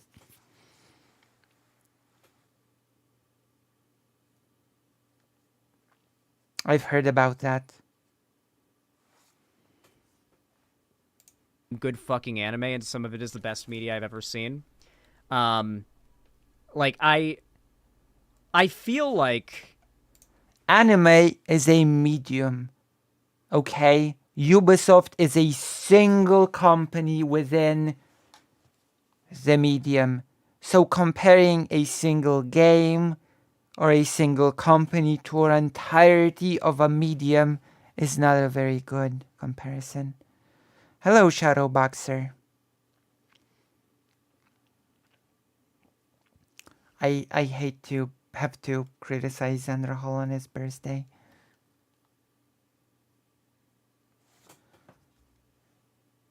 It's become more common to get your opinions from a content creator about media, particularly, or to at the very least allow their opinions to, like, influence you. Here's a good one. Here's a good one, chat. How many of you have watched a movie, you're scrolling through Netflix, and you throw on a movie. Looks interesting. You've never heard of it before. You throw on the movie, you watch it, and you actually really enjoy it. Like, you actually liked the movie a lot. So you go to look up online if there's any discussions, analysis, anything like that about the movie, only to find out the only coverage of it is panning the movie. Like, everybody hates it, everyone's shit-talking it, it's all hate content on the movie. Has this ever happened to you before? Yes, I have a few friends this has happened to. Yes, and I just don't care when that happens. I'm gonna be honest. How many games, how many movies, okay, how many movies do you know? You watch the movie, it's pretty fun, but then the movie speed slows to 1/4 of the running speed. Everybody speaks in slow motion, and everything is slow in the movie. And the movie, instead of being 2 hours, is 10 hours long.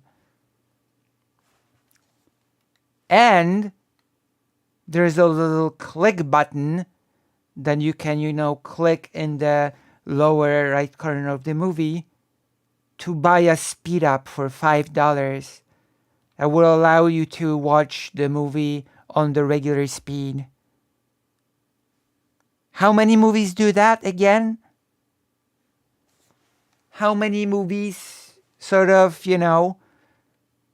require you to pay incrementally more and more to actually have an experience that you should have right off the gate? Well, none. And the games do that more and more. I don't know, maybe it's because Xanderhal was born in 1999 and never really experienced gaming when games were, complete when you bought them. Like, the criticism of companies and the predatory things that it does is not out of thin air.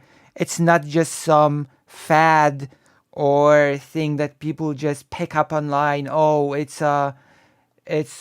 so fashionable to be hating on the, predatory microtransactions.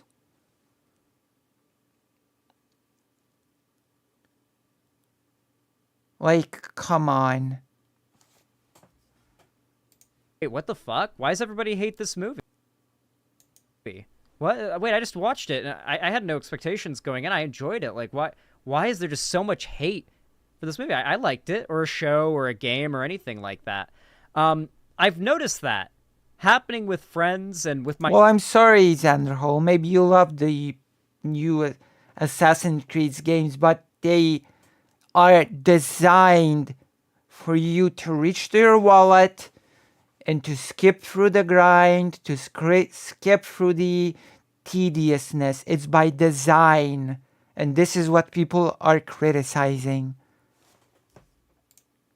More often than not lately, where I'll just like throw on a show that I had no expectations for, watch it, like actually enjoy it a fair amount, and then like find out that everybody fucking hates it apparently. There's a reason why everybody's angry at Blizzard, because whenever you go to your season menu, the menu centers on the click battle pass button. I'm not even kidding.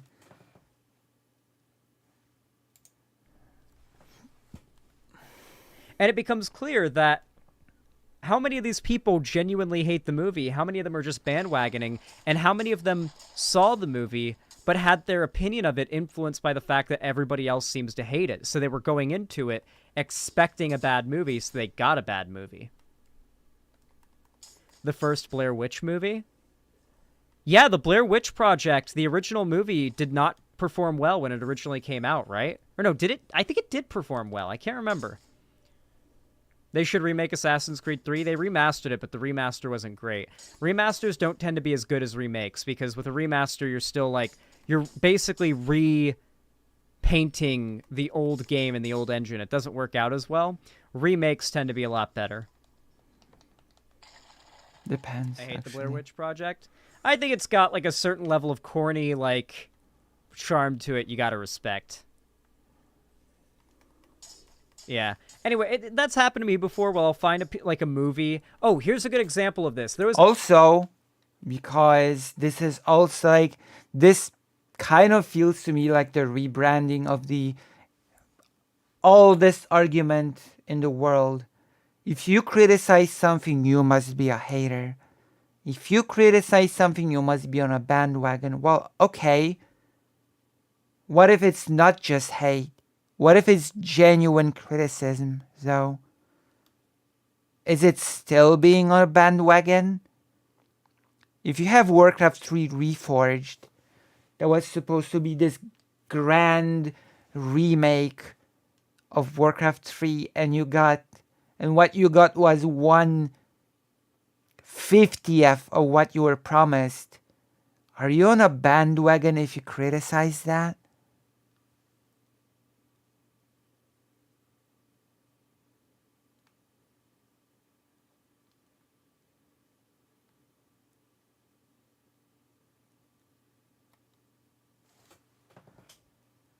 If anything, not enough people are make a fuss about monetization in games. True.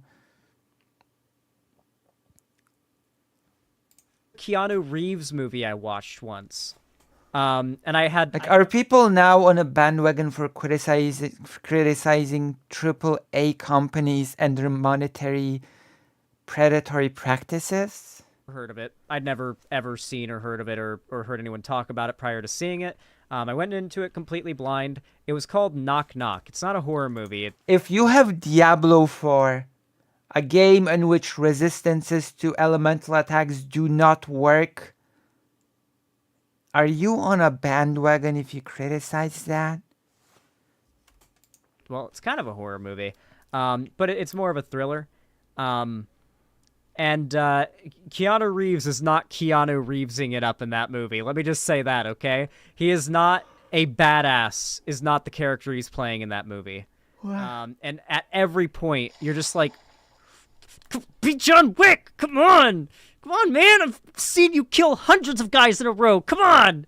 Like, the entire time.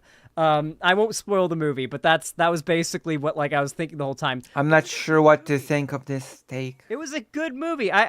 Overall, I say a movie that makes you feel very strongly about it, which I felt like intense dread for Keanu Reeves' character the entire movie. I was legitimately fucking rooting for this guy to make it out of it, you know? Because it escalated to an extent that was like, fuck, dude. You really start to root for him. And, I liked the movie a lot. You know, if a movie makes you feel that, on edge and root for the character that much, you must enjoy it, right? It must, I felt it was a good movie, right?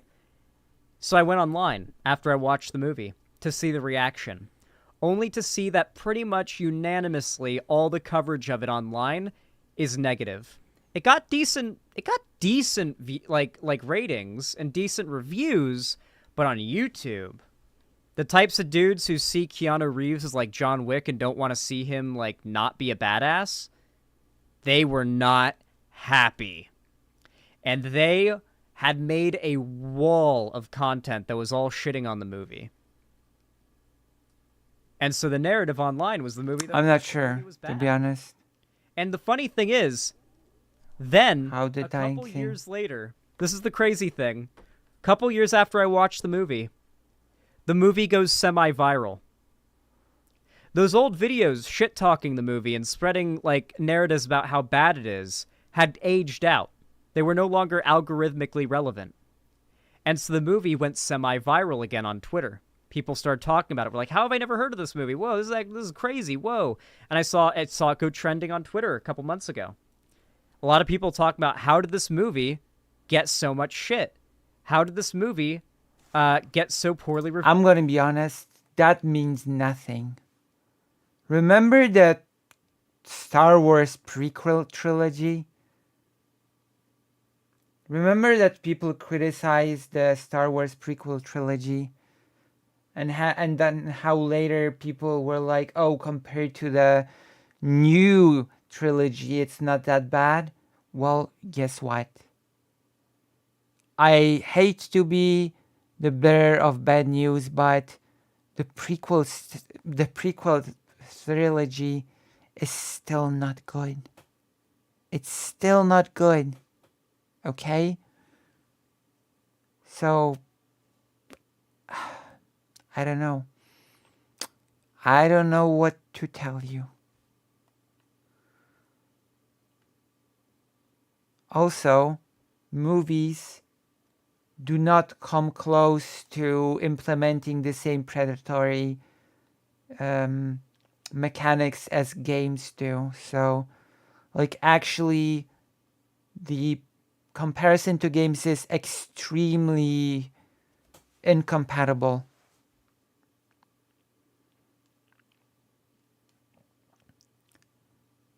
You see, honestly, it wouldn't surprise me if they did. It is cosmetic feature.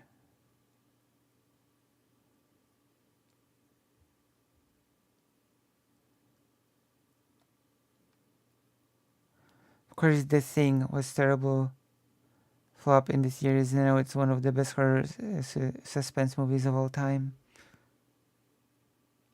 Well, it can depend, but you know.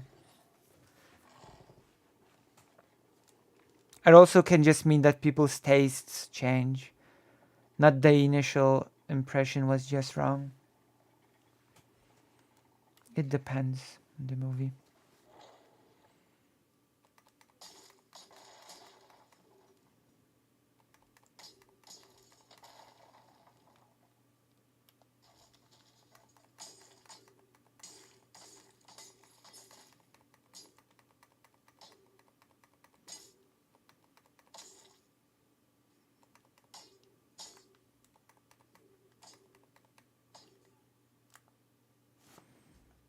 Viewed by so many people and get so much attack. Like, I wish they made a sequel. There was a sequel stinger in there. I wish they made another one.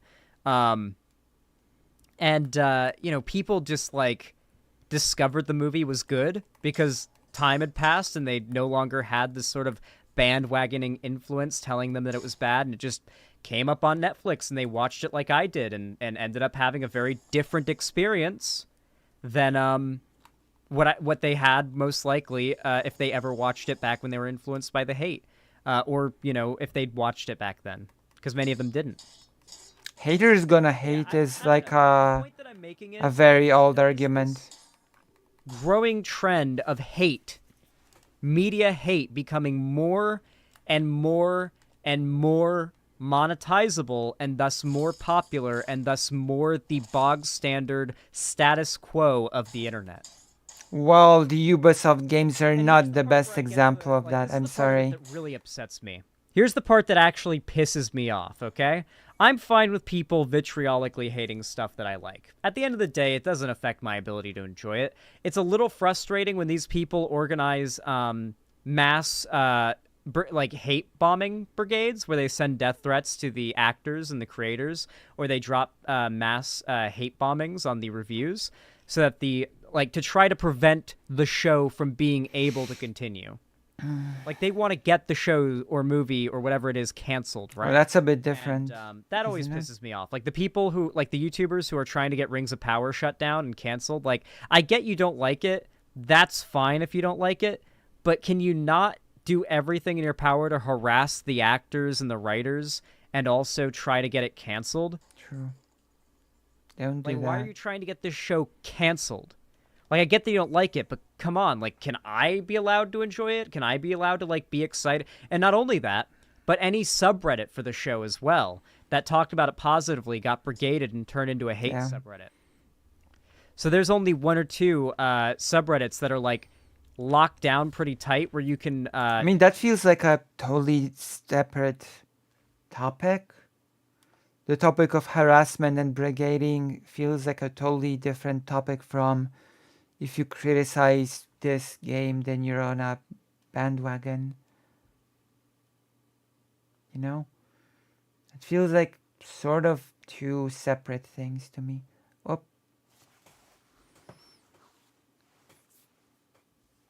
And that makes sense. Do fan discussion about Rings of Power because they so quickly get brigaded by people who just want to shit talk it. And I promise you, if you watch the show...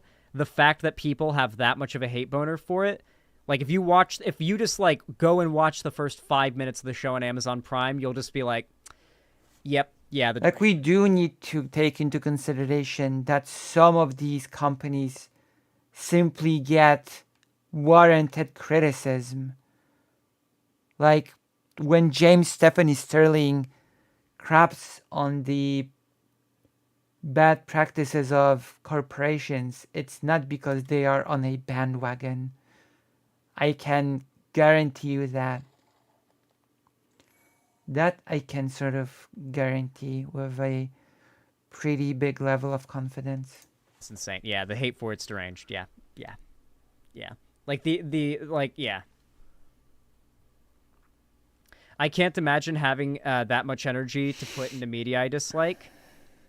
A large part of it, I have a feeling, has a lot to do with the tie-in of young men, notably, getting lonelier and more virginal. Like, no, Xanderhal. There's a big reason why it's important to criticize the practices that the AAA companies indulge in. And it's a really simple reason. The reason, which has nothing to do with young men being virginal. Do you know what it has to do with? It has to do with predatory practices becoming...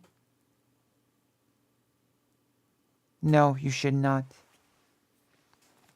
You should not leave the gigglers.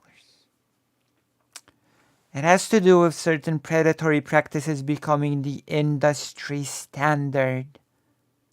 That is why people like James Stephanie Sterling put so much energy into the things that they hate. Because if you just let it go, other big companies will see that it works and they will just take it in as a D, and it becomes the industry standard.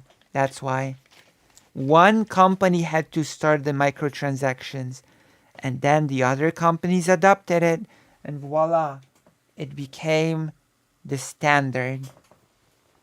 Of course, you shouldn't harass writers or actors because they were in the movie. The majority of people disliked it, but not all critique is done through the means of harassment or bandwagoning. Yeah. Like, there's, like, of all companies to choose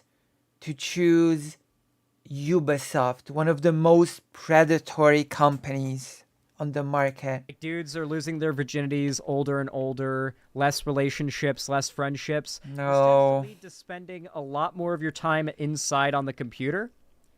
Depressed, bitter, growing resentment, hateful. Oh boy. Like, it turns people into Redditors. I think we're just seeing a lot more of these young dudes turning into Redditors. And they're basing their personalities off of hating popular shit. And we're just seeing this wave of Redditors that are not from Reddit. Wait, where was that? I'm looking for this clip. Because I'm sorry to be this cruel on Xanderhal's birthday, but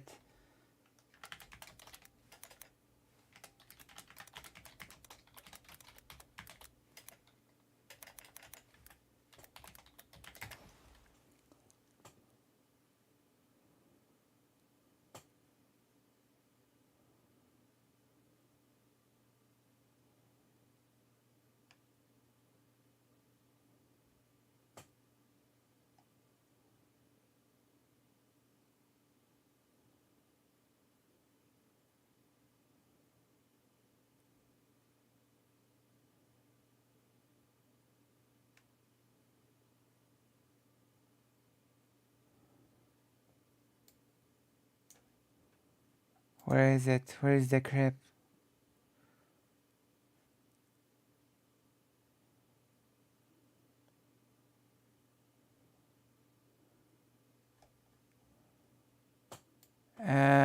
Where is it?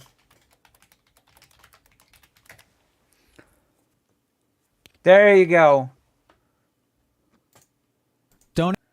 I hate to say it, but this segment really this segment really reminds me of this, okay? Don't ask questions. Just consume product and then get excited for next product. I'm sorry, this just reminds me of this. I cannot say anything else than this. Don't think, just consume product and get excited for the next product.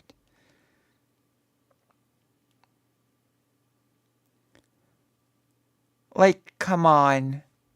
Is this really where we're at with this segment? Don't think, consume product. Just, just get excited for the next product.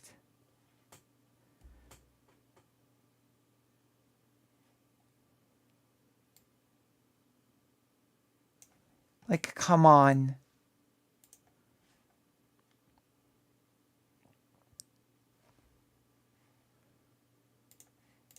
And the most frustrating thing is, too, this is the part that really upsets me. I wanted to get to this earlier. Is that they base their criticisms and their hate in the most bullshit ideas, right? How much have you guys noticed that hate for particular new games that come out? How much of that hate has been directed at the developers and the writers? Not the publishers, not the shareholders who set the standards and make the rules for the developers and the directors and the voice actors and the mocap artists and everything, but hating on the people actually making the game, not the people saying this is how you have to make the game. It's almost always attacking the actual hard-working developers. Nope, no, that's not true either. From time to time, when it comes to the certain companies, they can attack the publisher because the bandwagon is to hate it. Bobby Kotick, rightfully, there is a bandwagon to hate him, so people call him out. Activision, rightfully, there is a bandwagon to hate Activision. Ubisoft, rightfully, there is a bandwagon to hate Ubisoft as a publisher, so people call it out. Thank you. Right?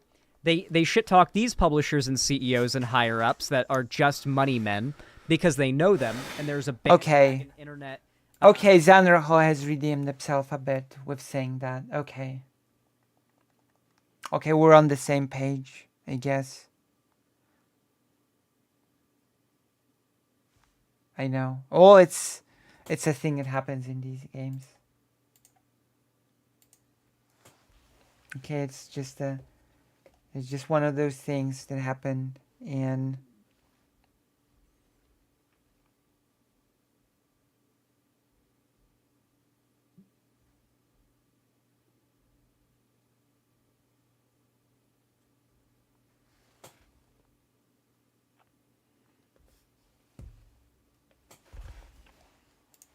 brigade to hate on those people, to jump on board with.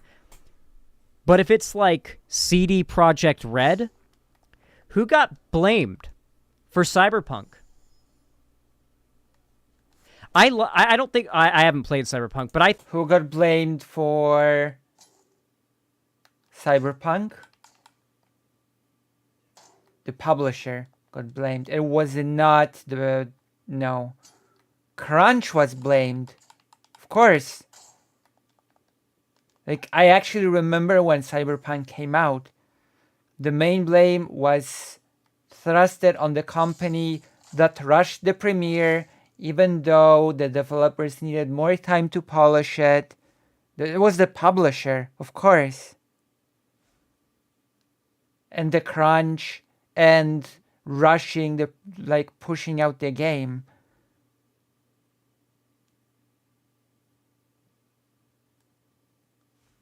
Yeah. And the developers said that they needed more time, and they were not given the time. Yeah, CD Projekt Red was blamed, not the specific people that programmed the game.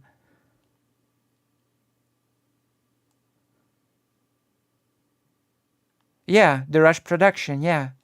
And yeah, exactly. I think Cyberpunk wasn't actually like the big disappointment people make it out to be. I think Cyberpunk was also a victim of this. No, yeah, yes, it was. It suffered from extreme rush development. It suffered from extreme crunch. And in many cases, it just came out unplayable on the PlayStation 4. It came out unplayable. What do you mean it was the victim of this? No, it wasn't. It came out with game-breaking bugs. And on certain systems, it was just unplayable. It was barely playable on the most powerful computers at the time. What? Degree, especially with how much it's aged. But, like, people were literally giving the devs of Cyberpunk so much shit. That's not true. That's actually not true. So much fucking shit. Not the publishers, not the higher-ups that were... That's so incorrect. Like, were we... Did I and Xanderhal just... Did we follow two different sort of coverings of this game? Like, come on. Like, all of the criticism was focused on the fact that it was rushed, that there was crunch, that there was abuse in the company, not on giving shit to the people that coded the game.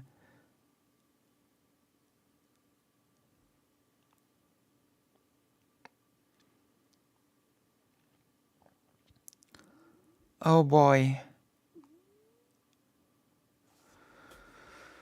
Oh boy. Demanding that the game come out at this date and that the devs have to... It was one of the biggest complaints. It was one of the biggest criticisms, the rushed nature of the game.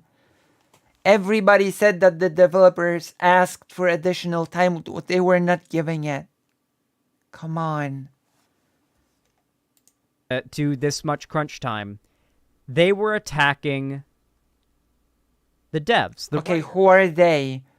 As a matter of fact, of course, a lot of this has been also popularized by right-wingers. You know that butter girl? The girl who eats the butter in her car for TikTok to trigger the libs? We watched a recent video she did on how sexy women aren't allowed in Western games anymore.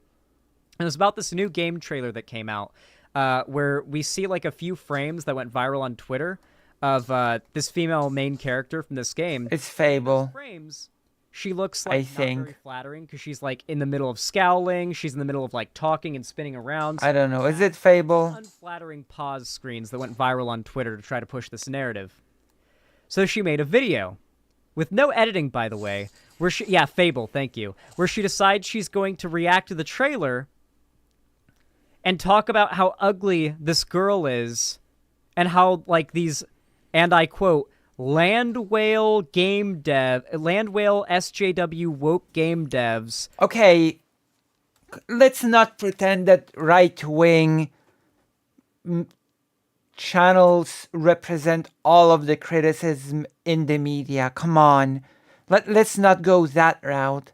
Let's not suddenly pretend that right-wingers are the only people that produce game critique on YouTube.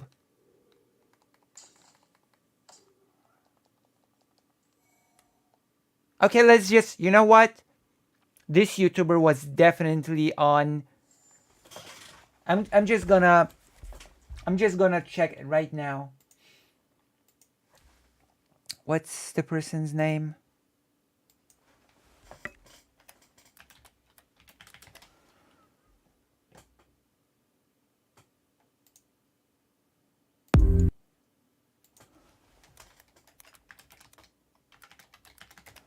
Oh God.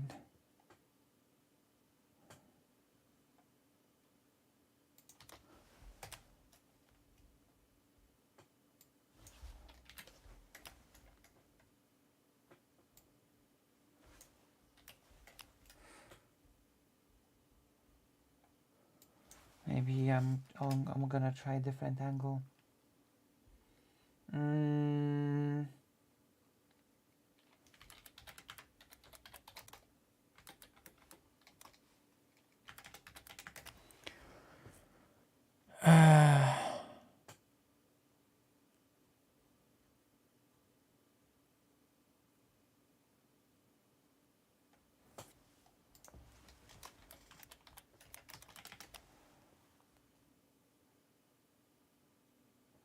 Okay.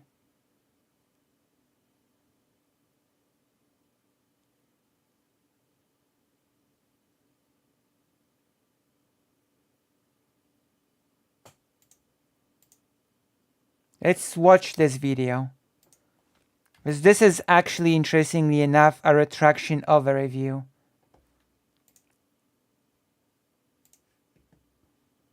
So let's see. We're gonna see a fragment of this and see if it reflects what Xanderhal is saying.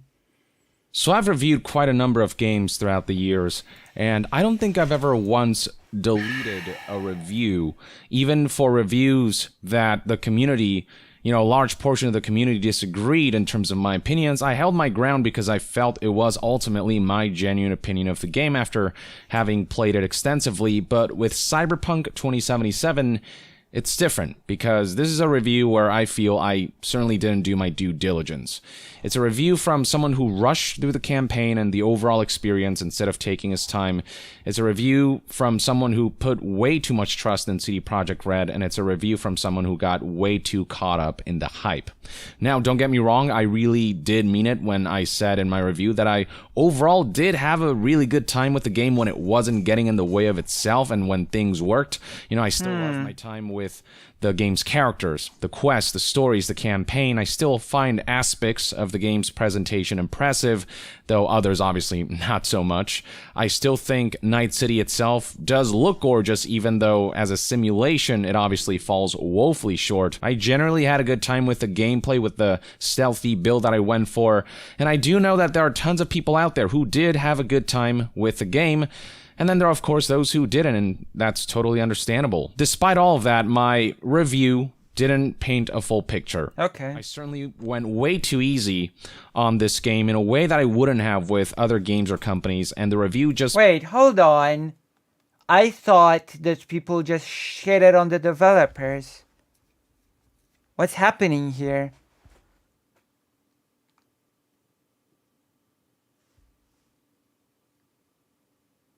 Damn. Okay, let's continue then. Shouldn't be up. And to elaborate on all of this, I'd like to reflect on everything leading up to the launch of Cyberpunk 2077 from my perspective, and letting you know where I think I went wrong with this review. And okay, maybe we'll hear some of the crapping on the developers, how I should have maybe better approached it. But, the hype began all the way back in 2012 when CD Projekt Red announced that they were working on a Cyberpunk title, and I was immediately on board. This was during a time when CD Projekt still had a great standing with the community, and they were seen as the gold standard of how AAA developers should conduct themselves in terms of quality and consumer friendliness. And, as a huge nerd of the cyberpunk genre, that was the cherry on top.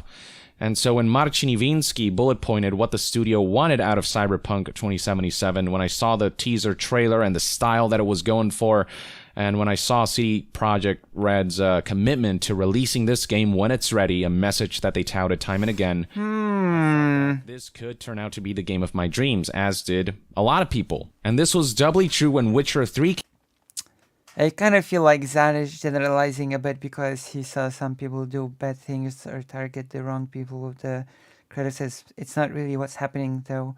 Feels like a bias he has with he sees negative bias about media. Came out in 2015 and it was met with critical acclaim, and CD Projekt ended up delivering one of the most incredible RPGs of all time with some awesome expansions along the way. And because I was such a huge fan and nerd of the cyberpunk genre, I wanted nothing more than for CD Projekt to succeed in this endeavor. Years would go by with radio silence, with only rumors and snippets of information to scratch the itch for the game. Okay. Then E3 2018 happened. The first ever reveal trailer looked awesome, and on top of that, I was invited among various media outlets to check out a behind closed doors presentation of the title. And this wasn't just some video, 10 minutes long. No, this was a developer who sat down and actually played this game for an hour. And while we did come to learn that the demo turned out to be completely fake, CD Projekt sources and reportings from outlets. Is this the start of the bandwagoning?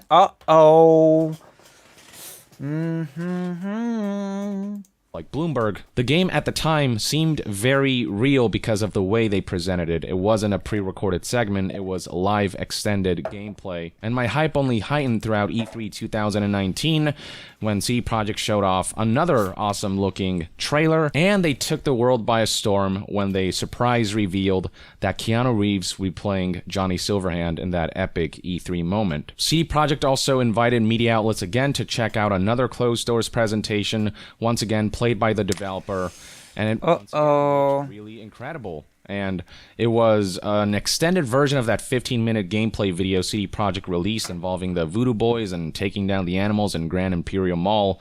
It was that, except instead of cut up and edited, it was the whole thing played straight through for about an hour. And with every new gameplay footage that they unveiled with the Night City Wire events, the game just looked golden, and every time they would emphasize the game would be out when it's ready, that the company would leave the greed to others. I was just really hopeful that they would live up to that this would be the company to really spotlight how AAA developers should be. But, well. I guess one thing we have learned is that CD Projekt Red is really good at marketing. If there's one thing they're good at, it's that. And maybe they're too good at it. And while Cyberpunk 2077 was being hyped up by CD Projekt, I was watching AAA game after AAA game launch broken, unpolished, incomplete, and lacking integrity with awful monetization systems.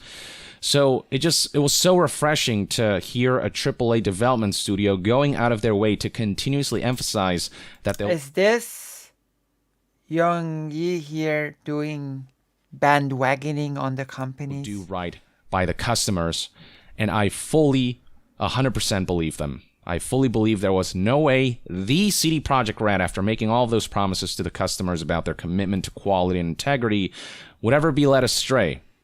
I guess I don't know, sort of placed all my hopes and dreams on CD Projekt being able to show the rest of the games industry and greedy companies how it's done. I really badly wanted CD Projekt to be that beacon of light. A momentous day for Cyberpunk was June 25th, 2020. The demo? Which was when CD Projekt allowed various media outlets to play a preview version of Cyberpunk 2077 for about 5 hours and allow them to share their thoughts and impressions, which were all overwhelmingly positive. Now, one thing to clarify, there are people who think that I played this demo and reported on it. I never played this demo. I wasn't invited to that event. event. I did release a video titled "Everyone Who Played Cyberpunk 2077 Seems Blown Away That Day." That was mainly me compiling what other outlets were saying, right, sharing my own impressions. I have absolutely no idea what that build was like. Also, by the way, this is a pretty good YouTuber that does, reviews of games. Similar or different it was the final build. I cannot speak to any of that, but I did echo what everyone else was saying, and my excitement only built further. And then came the additional months of extra hype, the additional Night City Wire events, and the numerous delays that really had me believe CD Projekt leadership was dedicated to ensuring the best quality and integrity possible for Cyberpunk. And then the review period arrived. I'd like to relay exactly what that process was like on my end. It was, without question, one of the most, if not the most, restrictive and confusing review process I've ever been a part of. On November 27th, 2020, I received an email from CD Projekt Red providing details about the review process. I was told that... And yes, we all remember that as well, right? We all remember what happened with the review process as well. Sign an NDA, which is standard affair for a review process, that I'd only receive a PC code and that my review code would be sent on December 1st. That same day, I got another email with the embargo listing out the days and times in which I could publish my review, and this was also the document that informed me that the review published on December 7th could not show any of my own gameplay footage. I had to use gameplay footage provided by CD Projekt. And December 9th was the day I could release a review with my own gameplay footage. Now, from the outset, there were already a bunch of red flags. The fact that they were only sending out PC copies, though I assume that maybe bigger outlets were getting the console copies, and since I'm just a YouTuber, I was only getting the PC review copy. Spoilers. On the PS4, the game was just unplayable. Turned out they were not handing console copies out at all. Then there's the fact that CD Projekt didn't allow me to show my own gameplay until December 9th. And finally, CD Projekt did promise to reviewers that they would get weeks to play Cyberpunk 2077, but instead, we got just 1 week. Even with all these red flags, all my brain could say, and all my brain could think about was, holy shit. Cyberpunk 2077 is actually in my hands after all these years, since 2012. Hype. I'm sure CD Projekt has their reasons for why they're doing the things that they are. They're the consumer-friendly company. They've promised time and again it'll be out when it's ready. I assume, it probably has to do with Day 0 and Day 1 patches making a huge difference and them not wanting to have footage out there that's outdated. So, I'm sure that's what it is. And now I have to get my review out before launch. Let's just... Oh, wait. That does not sound like crapping on the developers, by the way. The embargo and get started. That's how my brain perceived things at the time. A huge mistake on my end, these preconceived notions. If this were any other company or any other game, I would have no doubt scrutinized this aspect a lot more. I would have been a lot more suspicious, but I had placed this special level of trust on CD Projekt. Again, huge mistake. With the track record that they have, with the things that they've said about leaving the greed to others, being out when it's ready, believing their focus on consumer friendliness, my brain just perceived them as a studio that could do no wrong because I so badly wanted them to be that AAA studio that was the golden standard that wouldn't do anything wrong. Then came December 1st, which was the day I finally got my review copy. And well, it wasn't long before I started to notice all of the bugs. NPCs T-posing or spazzing out, objects floating in the air, you name it. And these bugs persisted from beginning to end, many of which I did spotlight in my review. But again, Yes, I do remember the game-breaking bugs. I do remember them. Brain perceived that this is CD Projekt. No way they'd ship the game in this state.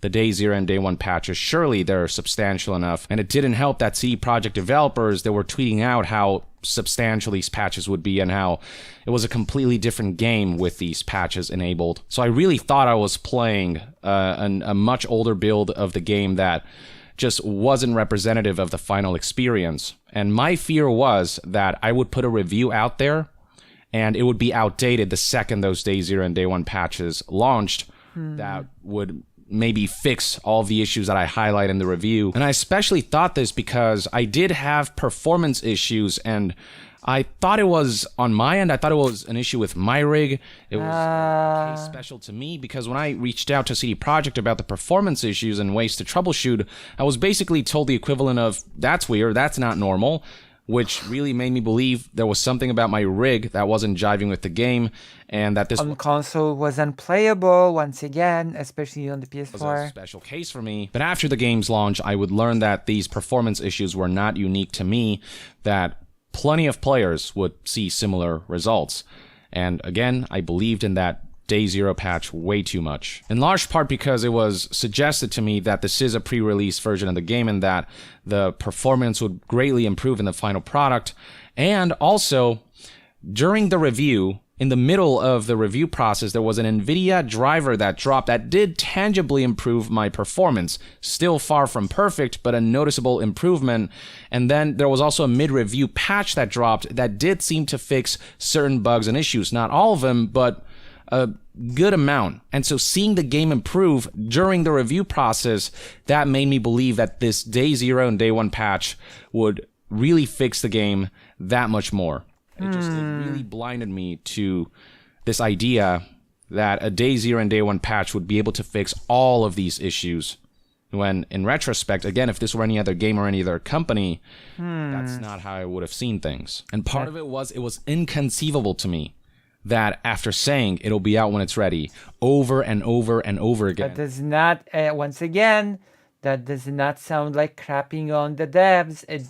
It sounds like, it doesn't sound like crapping on the, the programmers and the people that made the game. And that Cyberpunk could possibly release in an incomplete state. Now, that's not to say that I wasn't enjoying my time with the game. I was. Overall, I really was having a good time with the frustrations stemming from the bugs and what I thought were technical issues that turned out to be just straight up incomplete systems. Maybe you just didn't have a good time with the game at all, and that's fine, that's fair. But for me, personally, the stuff that was complete and the stuff that did work really worked for me. But at the same time, I was rushing to get this review out on time. I wasn't being thorough. I wasn't playing the game as I would. This is a game that I had been covering for years, and I felt that to not release a review before the game's launch would be a disservice, when what I should have done was take as much time as I needed to play the game properly and fully explore all of its systems and content, and delay the review and kept people updated on that front. And the thing is, when you're rushing to get a review out, to the degree that I did with Cyberpunk, when you're shotgunning dozens upon dozens of hours of gameplay in less than a week, when you're so singularly focused on finishing the campaign before a deadline with few hours of sleep every day, you really just kind of get tunnel vision. And again, that was just my mistake for approaching this review that way. What I should have done was delay my review until after launch to make absolutely sure that the patches would fix the many problems that I encountered and complete the systems that felt incomplete. But again, I got too caught up in the hype, I got too desperate to get my review out on time, and I trusted CD Projekt too much.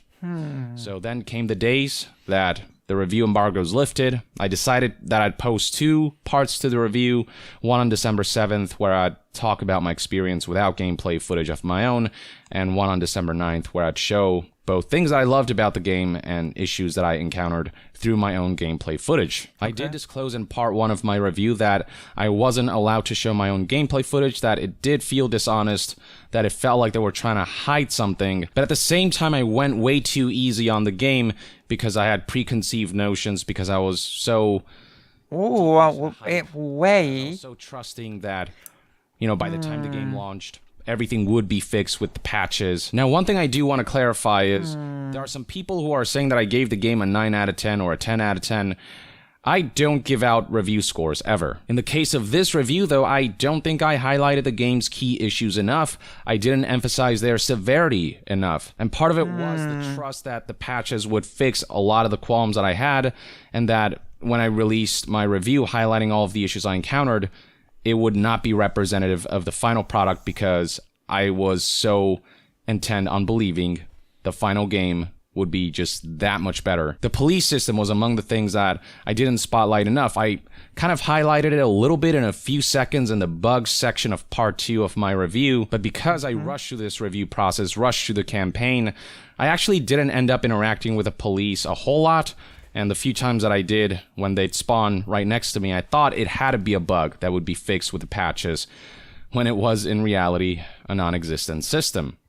With any other game, again, I would have probably seen the obvious, but I trusted in CD Projekt Red and the out when it's ready promise, again, way too much. I also should have emphasized a lot more the lackluster simulation elements like the brain-dead crowd AI, a lot more. What else? I didn't spend enough time testing out exactly how multiple endings worked, how drastic of an effect life paths actually had, which is not a whole lot. Just so many things I could have talked about in more detail and more accurately if I had not rushed my review, if I had delayed my review, if I had not released it when it wasn't ready, if I hadn't pulled my own version of CD Projekt with the release of my review. I do have to say, though, it's highly unfortunate that CD Projekt only gave reviewers a week to play and finish the game, despite promising a lot more time. They did say in a tweet way back when that we would have weeks, not just less than a week, weeks.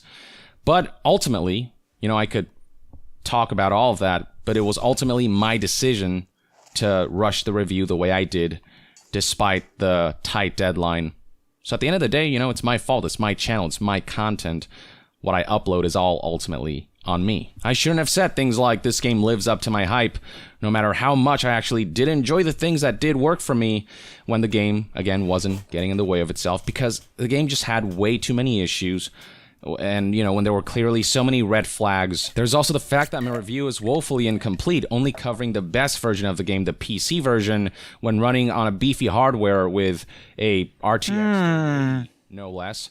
I was playing a version that most people wouldn't see, and even the version I was playing, the best version, is still a very compromised version. I should have waited for the console versions to launch, tested those out, and included the utter disastrous state that those versions were in, in my review. The thought that CD Projekt would launch the console versions of a game in such a state was just something that never crossed my mind, because at the time I perceived CD Projekt to be the gold standard. I figured there's absolutely zero possibility such a thing would happen, but it happened. So what we have here is a situation where I ultimately published a review that went way too easy on a troubled game, gave it way too much leeway, and ultimately isn't fully representative of the final experience, even now, months after launch, even after patch 1.2. And on top of my own mistakes, the review feels like a product of CD Projekt Red's own deceptions and manipulations, and I do not want to be a part of that. So moving forward, I will never give a... Interesting. It doesn't sound to me like Cyberpunk was a victim of anything, to be quite honest. To be blunt. Have to make all the women in these games ugly because they can't be hot anymore. Because men... I'm sorry. Cyberpunk was not a victim of anything.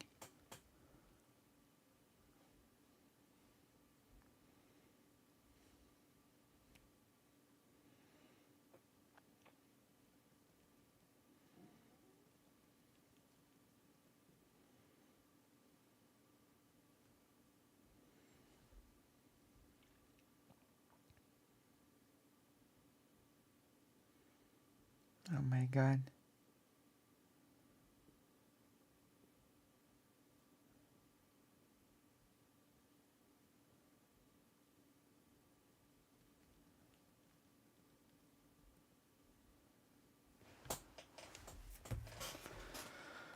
Oh my god. I'll see the project to the highest standard the world company would drop a pre-order for.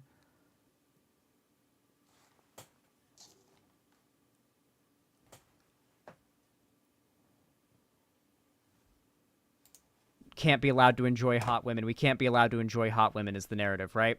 That's what she said in her video. Literally, I'm pretty sure word for word I quoted her. Here's the funny thing, though. She plays the trailer, and in motion, she doesn't look ugly. She hadn't seen the trailer. Like, she was watching the trailer for the first time in the video, and she doesn't edit her videos because she's a lazy grifter. So she'd never seen the trailer and didn't know that outside of those 3 viral frames, those literal 3 viral frames, she just looks like a normal woman. And do you know why she looks like a normal woman? Because she is a mocapped character who is laser scanned into the game. She's a real actress who is mocapped, voice acted, and laser scanned into the game. So while there's a certain element of Uncanny Valley because it's like, emergent mocap technology, there is still like she's a real woman. Like they're literally saying that this was like they're talking about it like this was a fictional person made up and drawn up from nowhere. But that's also a real actor. The Fable thing is ridiculous, by the way. Art style has always the Fable thing, oh god. I first saw the Fable thing when Chud Logic, of all people, watched that trailer. And of course he cried about it.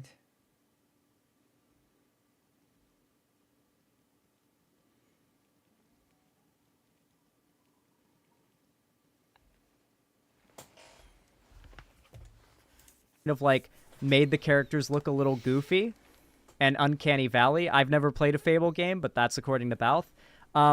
But yeah, it's very interesting how these people will jump on these bandwagons. And I saw Asmongold doing it. Asmongold was complaining about how can these game developers just don't realize that dudes want to play as hot girls in games. Let me show you the Asmongold clip. Oh yeah, the Asmongold clip where Asmongold compares the Fable girl to a fat, bald, something old man. Not good. So yeah, the Fable part is going to be the part where finally we can be on the same page with Xanderhal. True.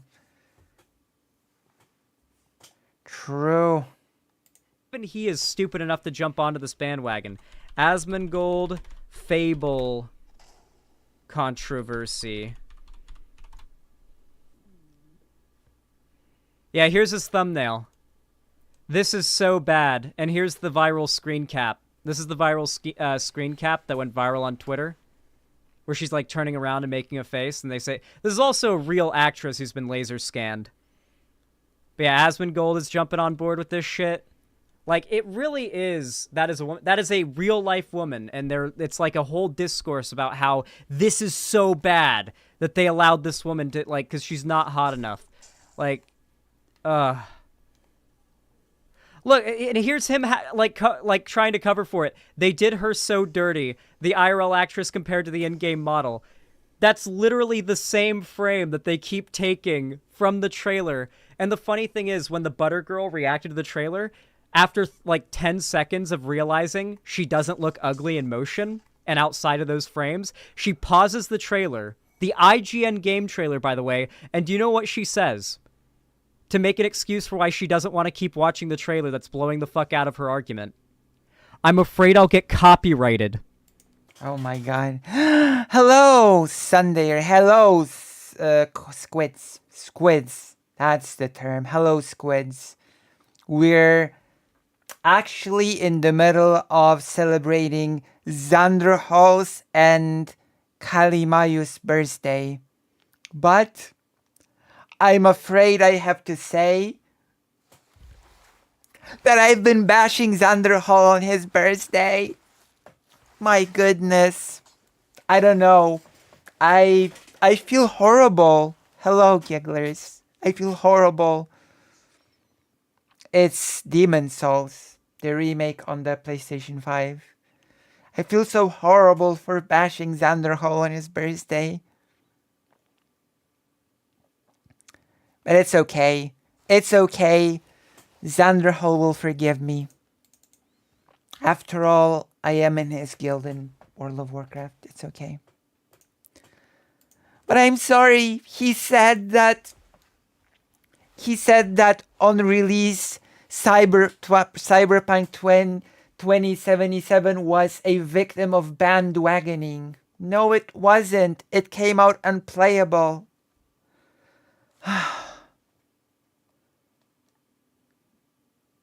True.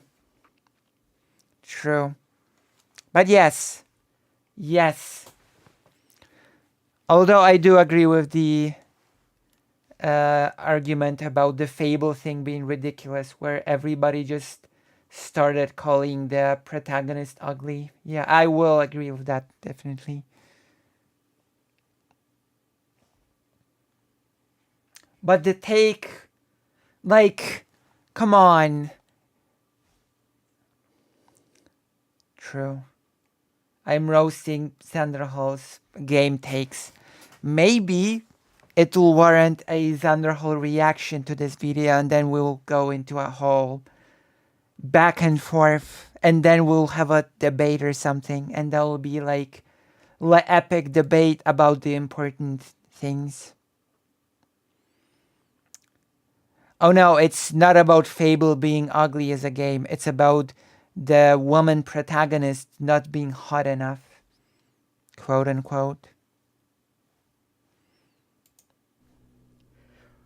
For sure. If I did a stream where I have debaters debate the opposite of which they believe, would you do it? I could.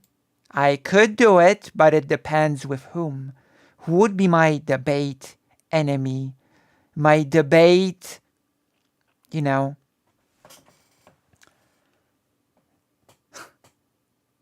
Not Lucian. Oh my god, Lucian of all. Just say Lucy Xanderhal Wars. Oh my god, not Lucian. My goodness, now I feel misgendered. Yeah, Hidden Release and even on was barely playable on the PC. On the console, it was just unplayable. It didn't work. I want to make Rob Noor argue for abort. Oh, that would be pretty funny. It's okay, reality. It's okay.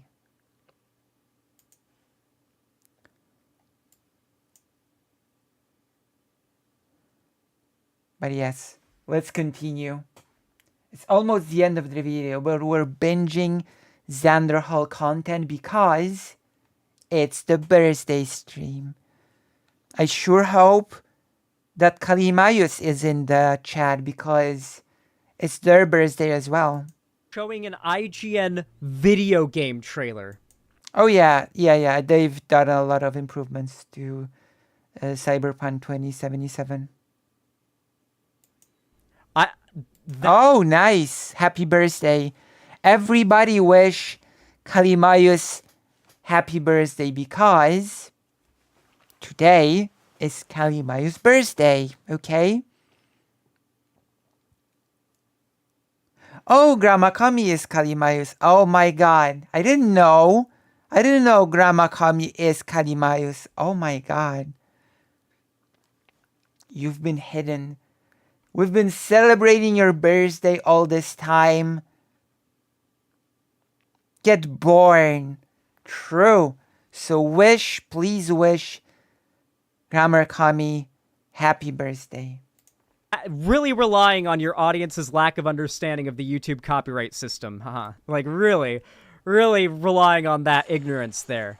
Like, dude, everybody jumps on these bandwagons, these dog shit brain dead bandwagon. Okay, this is for anyone that's just arrived here, this is the contention that I have with the Xanderhal video. Not everything is a bandwagon. If you criticize Ubisoft games like Assassin's Creed for its predatory monetization, it's not bandwagoning. If you criticize Cyberpunk 2077 for the way it was on release, it's not bandwagoning. I'm sorry. It's just not. Cyberpunk was not a quote-unquote victim of bandwagoning when it released. And that is actually a claim that was made in this video. So no. It's in people like Asmongold, who I like. I like Asmongold. I want to like Asmongold. But these people just jump on bandwagons. And they say the most retarded shit. Let's see Asmongold's take. Twitter, people are there's like a lot of... Maybe Asmongold has a good take here. He sometimes clickbaits, but I saw a clip of him talking about this and didn't seem good. Discourse around, remember the Fable trailer? And like the girl in the Fable trailer is ugly. Oh.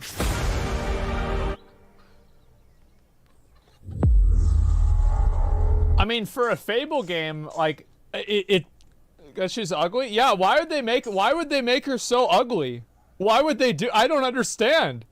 Like, I don't understand. I'll tell you this, right? I really don't understand the logic and like, why would you make it a super ugly character? Like, why would? Also, it's not a surprising take from you know, Asmongold.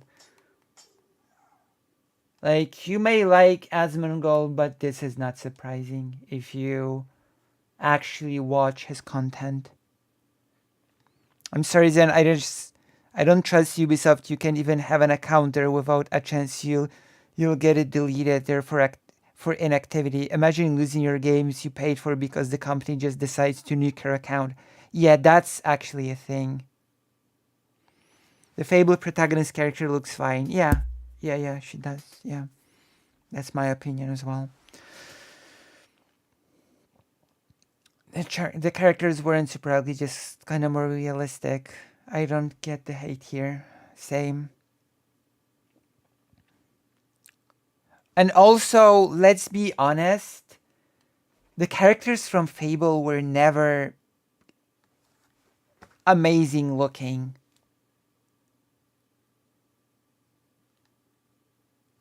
You know?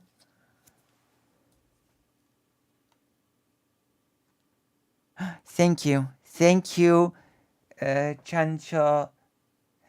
Saik. The new Fable game is either gonna be really good or mid. Also, okay, can I get on a little bit of a Fable rant? How many of you were here during the very first promises for Fable 1?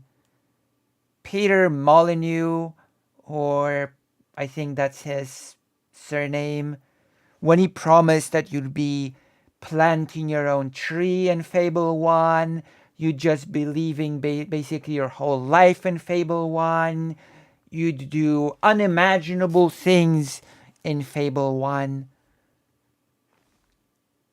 And then Fable 1 came out and it delivered on, I don't know, a fraction of what was promised in the game. And then the company was so shocked that everybody criticized it.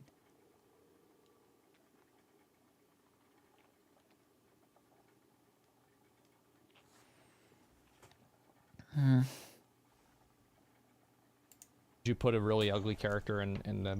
You have to understand, this is the level of thought and logic that these normies put into this stuff. This is where the bandwagon comes from. And by the way, from full admission, Asmongold has said, word for word, I am a bandwagoner. If I see people getting on board with something, I will do it. I will just copy other streamers. Asmongold's very shameless about that. He's outright admitted it. He is a bandwagoner. And yeah, but this is, again, my problem with this video of Xanderhal.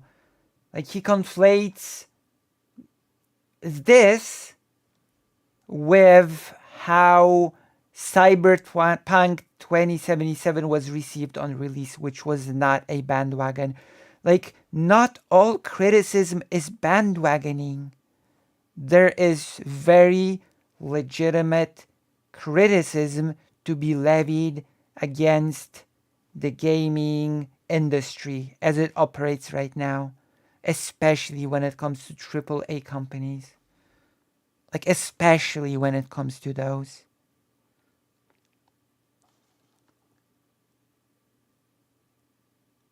You know? And self-admittedly so. You have to understand that this is the way these people think about it. The trailer. Like, it doesn't make sense. Like, nobody wants to look at an ugly person. Like, it doesn't make any, like... That's actually not true, by the way. Not even ugly? She's extremely ugly. Like, why are we pretending? She looks disgusting. Like imagine if the trailer, the main character was like a fat fucking neckbeard. I saw this clip. Ridiculous. I saw this clip. With glasses and like a tied back ponytail, and he's bald on the top of his head. He has like a hairstyle like me. Also, Asmongold, who I literally the other day watched eat fruit for the first time, saying this. But he's like 350 pounds, and he can barely fit his armor on.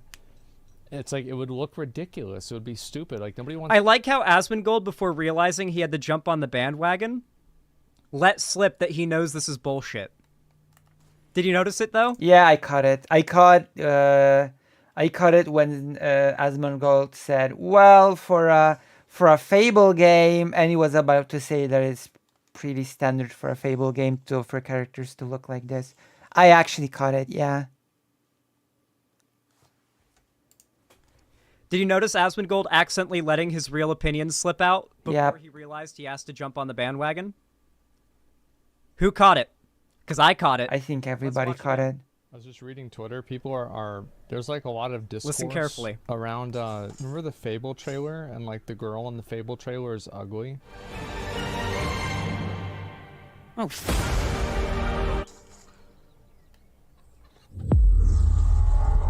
I mean, for a Fable game... Yeah. He recognizes the trend of Fable games making their characters kind of not ugly looking, but like they're in a fucking medieval world. They don't have makeup, they don't have soap, they're like gritty fucking characters, you know? It's not that they're ugly. No. That's not what it is. I'm sorry. Like, gritty.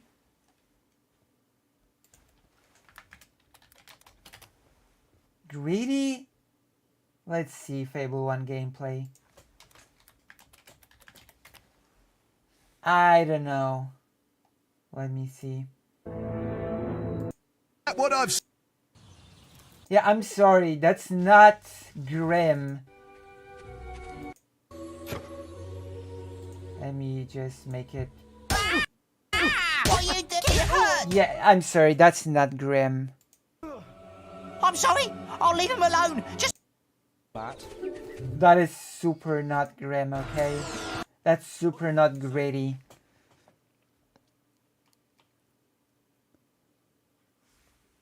No, that was not gritty and grim. Hello. It's that they're like depictions of how like people would look back then. It's less of a high fantasy, like everybody's beautified, Legend. like wow, you know? Like, is that media not allowed to exist? Yeah, it's like tough and dirty. In WoW, everything is pretty cartoony. Like, WoW is extremely cartoony. Actually, WoW is just as cartoony as Fable 1.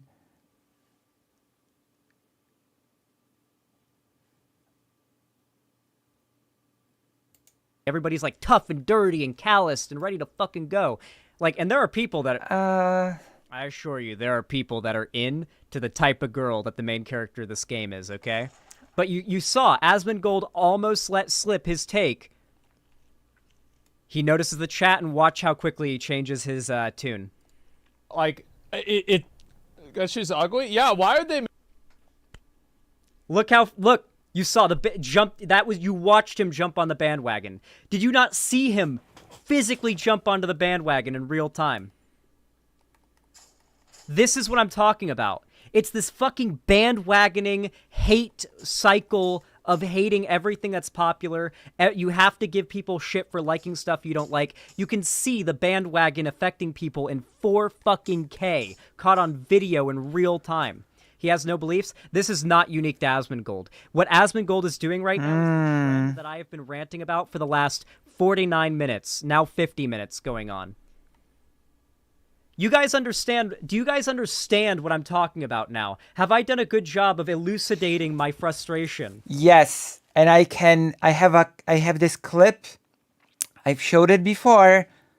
Okay, I have this clip prepared. just for this. Again. Because I don't think... Don't ask True. I have this clip that sort of encapsulates what is being said here. Okay, there we go. There we go. Don't ask questions. Just consume product and then get excited for next products. Here we go. We have encapsulated the message. You guys get it, right? Critical's similar. Critical does the same shit too. Yep, I've seen Critical flip-flop from base to cringe on takes before because he realizes he has to jump on the bandwagon. Or at least I think Critical's pretty honest. I think he's influenced by the bandwagon a lot. Yeah. Not everything's a bandwagon. It's I'm so sorry. Frustrating. I feel like as more of a market grows in hating popular stuff, and as more big content creators realize there's a ton of money to be made in hating a popular thing that's popular to hate, this is just going to become more and more and more common. And you know what's the most frustrating thing about it? Everyone's steeping themselves in this hate cycle. Constant hate for every new thing that comes out. Over-analyzing it and meeting it with levels of scrutiny that are just downright unreasonable in my... Cyberpunk 2077 was unplayable on release. On consoles. It wasn't scrutiny to the level of it being unreasonable. My opinion. And yet at the same time, they go on these rants about how they can't enjoy anything anymore. I can. Games isn't like how it used to be. They can't enjoy sitting down and playing video games like COD or Apex or Fortnite with the boys like they used to. Minecraft doesn't feel the same like they used to. I can enjoy games, they don't thank enjoy you. Video games or movies or comics or whatever it might be like they used to. And it's because back then when they were younger, they were... It's definitely a trend in the conservative media space to over-scrutinize beauty standards in female characters. Yes, I agree with that. But it doesn't mean that if you criticize Cyberpunk 2077, you were in a bandwagon. It doesn't mean that if you can recognize that Assassin's Creed series has headed towards the trajectory of being a very tiresome grind fest for which Ubisoft will sell you an EXP boost pack. That doesn't mean that you're on a bandwagon. You see what I mean?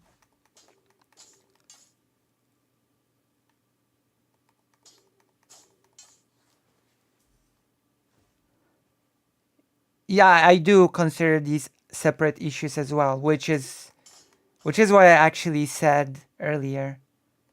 You know, that these are two separate issues. And I'm sort of surprised that both of these issues are just sort of just clamped together in this video that Xanderhal made. That there are two different issues here and they're being clamped together, you know? Surrounding themselves discussions about how much they love this media. They were embroiling themselves in positive discussion and love of this media. They were surrounding themselves with love of the thing they enjoy. And now everybody is constantly guzzling down a nonstop stream of hate for the thing that they enjoy. That's what it is. Constantly surrounded in a miasma of hatred toxicity fumes. And whether or not you adopt those positions, like, consciously, I feel like it has a pretty subconscious effect on people's evaluation and discussion of media online. Hell, we just saw it in real time, didn't we? Yes, but at the same time, there is real criticism to be made of AAA industry. And it's not really helpful to dismiss it with saying that it's just bandwagoning. It's just not helpful. You know? Because games are objectively being published half-baked with unworkable bugs, and sometimes the games get fixed, sometimes the games just get abandoned. And sometimes, and that rarely happens, a Final Fantasy XIV miracle happens and the game gets scrapped and rebuilt from scratch. But that basically does not happen, you know? Alright. We continue the birthday frenzy of Xanderhal content. Let me see. What else have you been up to lately?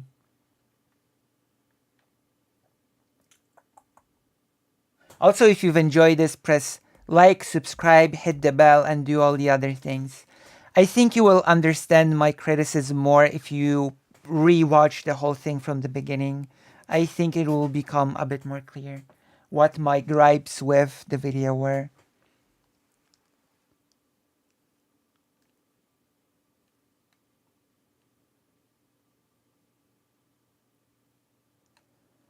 Would be unfair to claim some people may uncritically claim to like a piece of media, thus in so doing committing bandwagoning, just in this case, the supposed uncritical hate is swapped for uncritical support, right?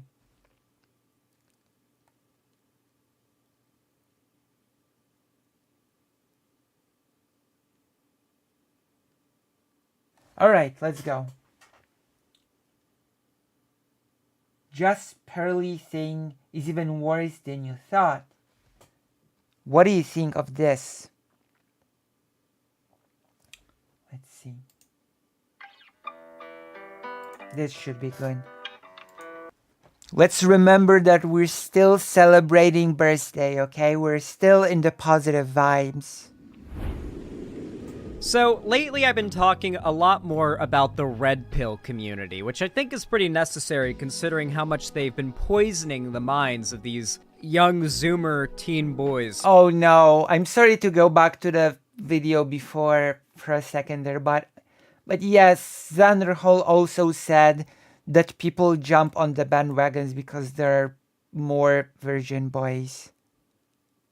Oh man, oh no. I got reminded of that take. Oh no. What will you title the segment? I suggest either Lucy Merciless destroys Zen on his birthday or Zen selflessly has bad media take to make Vosh media takes look better. That second one is pretty good. Okay. I think it's nice criticism of Zan. I mean, it's just nice criticism of Zan. I think we like Zan here. We do like Zan here. I am, after all, in Xanderhal's World of Warcraft guild. Please don't throw me out. Please don't throw me out from the guild after this segment. Please don't do it. I'm gonna be good. I'm gonna make it up to you in this segment, okay? I'm gonna make it up to you by reacting to this video. Please don't throw me out from your guild. It's just a little plea between videos. We're celebrating your birthday today. You know, we're in celebratory mood here. If I could have, I would have eaten a cake for you. Because I love cake. But yeah, I don't think that in the grand scheme of things, the whole... I don't think it's so bad to disagree on video game takes. I think it's, you know... Oh, this is a good one. Just Pearly thinks, well, she constructed a little song a la Miranda sings, Colin Perlinger, a very anti... Oh no! Is this the video with the anti-Semitic song? Okay. For all of you who have watched the very heavy segment that I did recently called The City of Bones, I'll give you a little bit of context if this is the anti-Semitic song. That was on Twitter, right? That was the song that was on Twitter, correct? Correct, chat? Is that correct? Okay then, so if that was the song, then on the 22nd of this month in Warsaw, in Poland, there was a very special march to commemorate the ghetto struggle against Nazi Germany. And I took part in the March of Memory, where we started on the Umschlagplatz. The Umschlagplatz was the place from which Jewish people were taken in trains into the camps. And we went to a different place in Warsaw. And because there were so many victims in the ghetto and in the camps, many of them just died without their names being remembered. So we took those special ribbons with names of people, and we tied those names on a special ramp in the city to bring the memory of those people who became nameless back to life. Names like Sadia,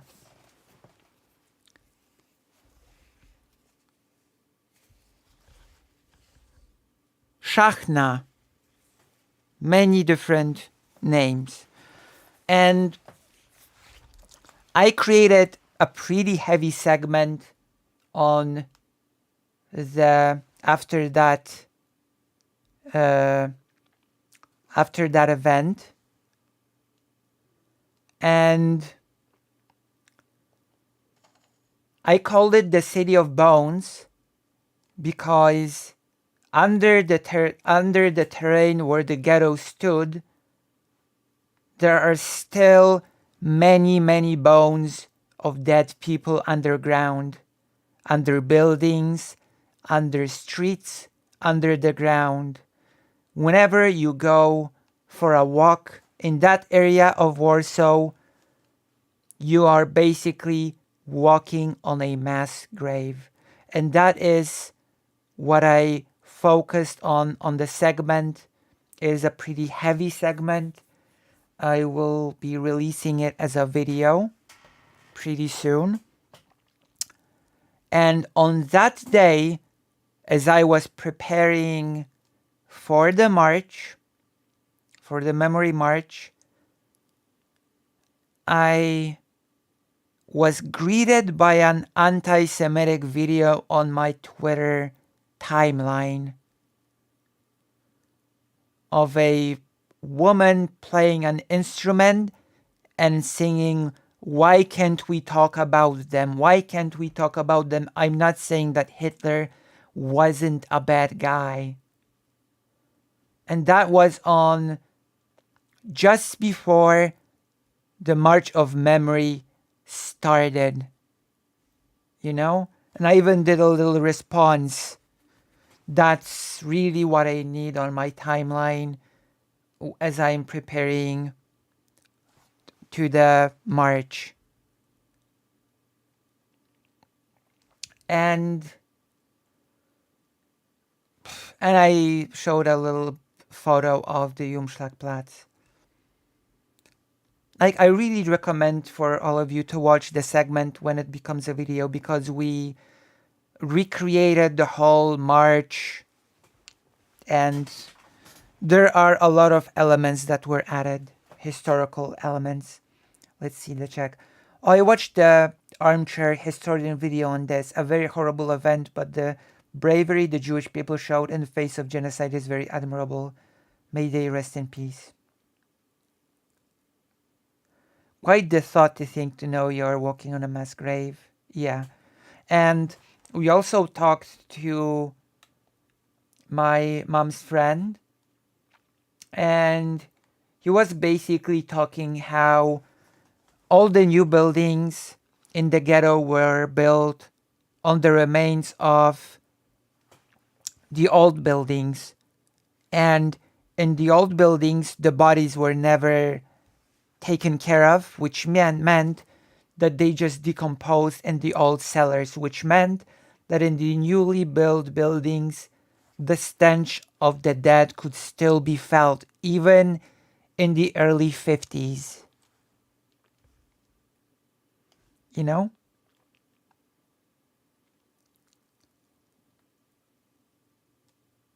Yes, happy birthday, but not to me, but to Xanderhal and Calimaius, who has a different name here. Grammar Kami. Apparently, Hitler corresponded with his family doctor, who is Jewish, after Anschluss, and Christian and let him live to Europe. Yes, I heard that as well. Yes, the doctor was spared. But there's also a very interesting thing that's not talked about, because, and this is like an original mini segment that I'm gonna give you. Before the so-called final solution, hundreds of thousands of Jewish people basically were executed in the far east side of Poland. Okay? And the interesting part is, or rather gruesome part is, that at first Jewish people were just executed by being shot en masse into mass graves. Hundreds of thousands, like about 200,000 people were executed that way by just being shot. And as it turns out, regular human beings are not made to commit genocide. So German soldiers started having mental breakdowns, started crying on sight, started not being able to follow the order anymore. And so the Nazi regime stopped using German soldiers for the executions and started using Ukrainian soldiers and Polish people as well in order to carry out the executions. And then, interestingly enough, that did not work out as well. Because as it turns out, regular people's psyche breaks when they are put in the position of a genocider, basically. You know? And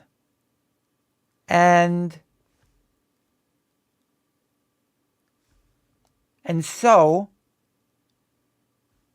to avoid that, the final solution was created when people would no longer have to execute other people themselves. No. People would be led to chambers which would gas them. And it is speculated that the final solution was conceived partially because of the inability of soldiers to take on that role.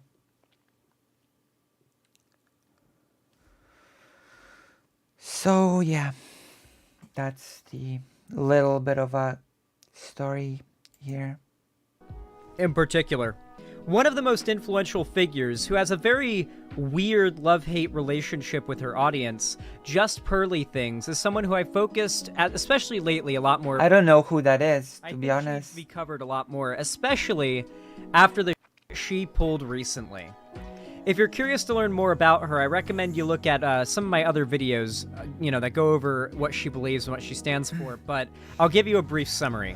She is a self-hating woman who does red pill content, talking about how awful women are. I don't know this creator. Men are actually the best, and she herself is actually, all of these horrible things that she talks about apply to her just as much, and she is actually a traitor to the woman race who is leaking all of these secrets of womandom to men. Woman race? What?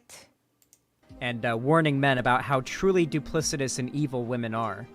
Basically, that's the gist of her content. She is a through and through grifter, a very awful person, very stupid as well. She recently got blown the fuck out by Ethan Klein in a debate, and it was pretty glorious. Oh, I saw some of it. She's kind of losing relevance as of late, which I think is a very good thing, and a symptom of the fact that... And at the end, that's what genocides are about, denying the humanity of a people, yes. Morbidly fascinating how you can systematize mechanisms of atrocity to get around normal human limits. Yeah, exactly. A lot of people in the demographic this content is aiming for are now aging into 17, 18, 19, which is the age where you start to realize, at least I did and a lot of other people did around the Gamergate era, oh shit, this right-wing propaganda is all garbage. It's all bullshit. I mean... So, hopefully this trend continues. But, recently, and by recently I mean literally 2 days ago... Oh no. Just Pearly Things, aka Hannah Pearl Davis, posted a song onto Twitter. Oh, it is going to be this. Oh no. So keep in mind what mood I was in when I first heard this song, okay? I think I've drawn you a little bit of a picture as to what sort of a mind state I was in when this popped into my sort of feed. Rival, that of Colleen Ballinger's horrific musical number about how she is totally not a groomer, guys. Trust her. Anyway, influencer Hannah Pearl Davis drops her new track, Why Can't We Talk About the Jews?, which she dedicates to her favorite white supremacist, Nick Fuentes. Davis has nearly 2 million YouTube subscribers. This is where we're at now. That is true. This is where we're at now. There are unironic open neo-Nazis with millions of subscribers openly spreading Nazi propaganda on YouTube. And meanwhile, if you're a lefty content creator, you have to worry that you might wake up every morning to a ban. Why can't we talk about them without getting kicked off of YouTube? Now, I'm not saying Hitler was a good guy.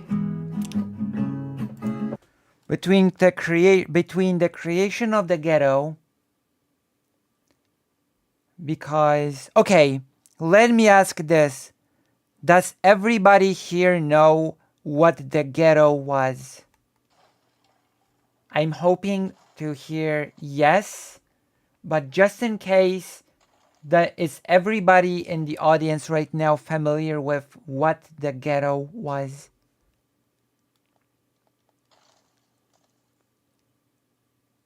Yes, says Maya Major.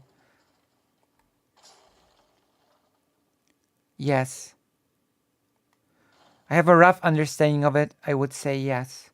Okay, so I guess I'll just explain it again.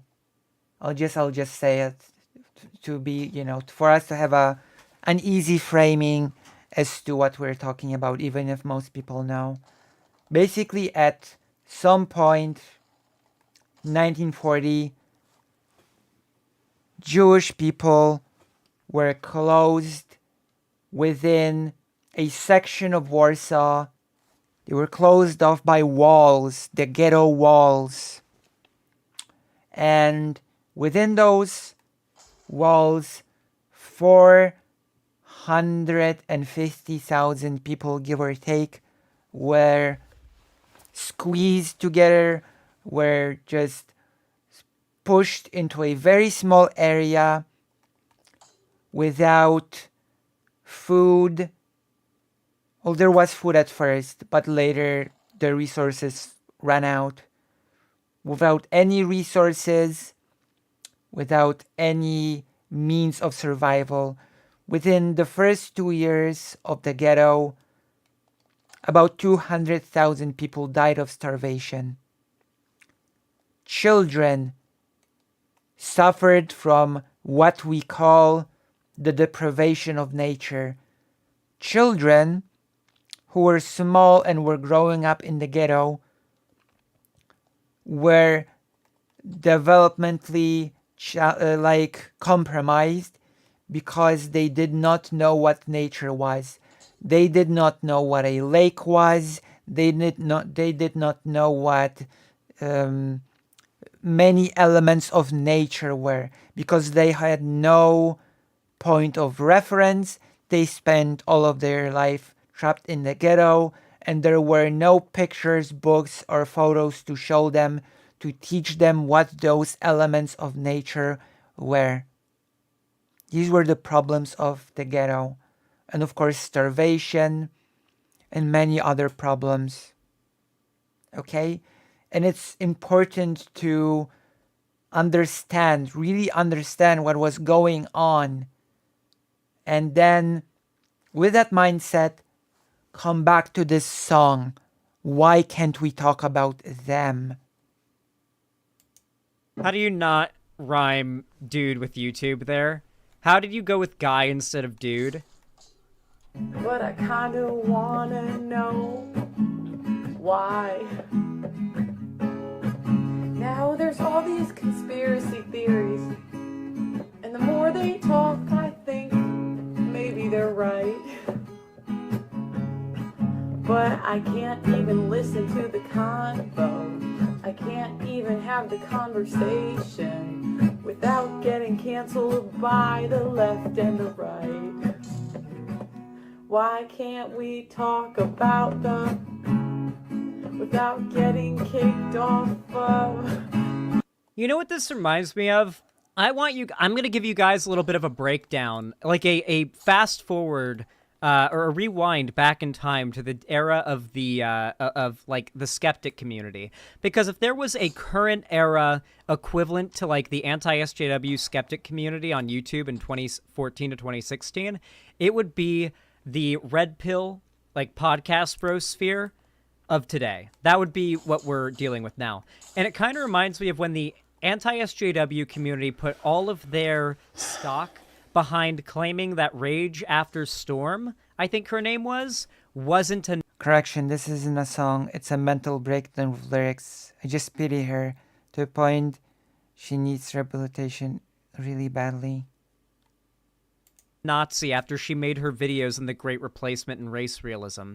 But then she just kept on going mask off, and it caused more and more schisms and infighting because the Nazis that were smarter didn't want her to be part of their, circle because it made them look bad, and it kind of gave away the game. The people who weren't Nazis and were just anti-SJWs, your Chris Ray Gun type anti-SJWs, didn't want to be associated with actual Nazis. And it just all kind of fell apart. I feel like now that we've gotten to the point where you've got Just Pearly Things doing guitar songs about the Jewish question, that might be this era's Rage After Storm JQing and just schisming the on that day of all days. Back in the day. YouTube. Now really, I'm not trying to be rude. But why can't we talk about the I didn't say Wow, it. so subtle. So subtle, dude. Oh my god, so fucking subtle. Yeah, you're not trying to be rude, but you did a fantastic job with being disgusting.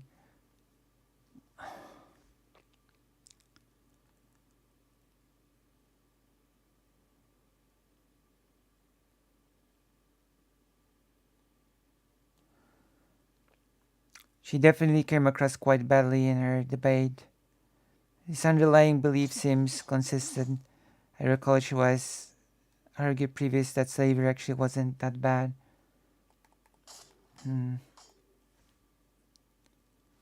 Not trying to be rude.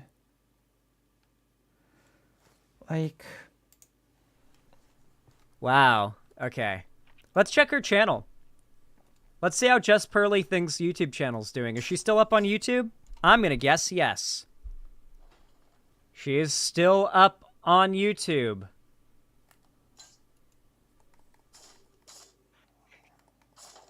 Listen, okay?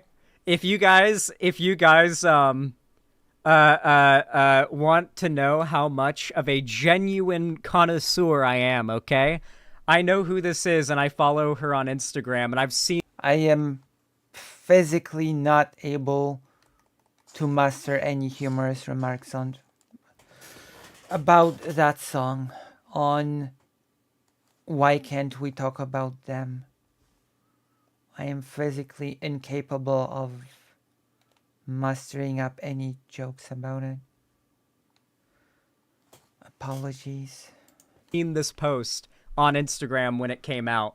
So it's funny that 45 minutes or 54 minutes ago, Just Pearly Things made a video about how it's like a sign of like issues in society. Good point, Gabrielle. She's more than 10 times your size and pulls less than you. Well, yeah, because you have to understand that her audience are like women despising men. Like here, let me here, let's look at telling men and women we are equal is evil. Okay, so right. I've been thinking a lot lately about Sofia the natural hierarchy of the world and how you can like see if something is evil. And what I realized is the natural hierarchy is supposed to go God, man, women, oh boy, children. Holy shit, she laid out exactly how I explained these people's mindsets. Children are property, women are also property, but slightly less property than children, and then men own them, but God owns men, but also God's not really real, so men actually are just the ones that own everybody. That, like, literally, unironically, just, she's too stupid to keep the mask on. It's fantastic. This is the hierarchy. Now, what I realized... Amazing. Feminism basically is anything that disrupts this hierarchy, or like this is what they're trying to do, because they're trying to say women and men are equal.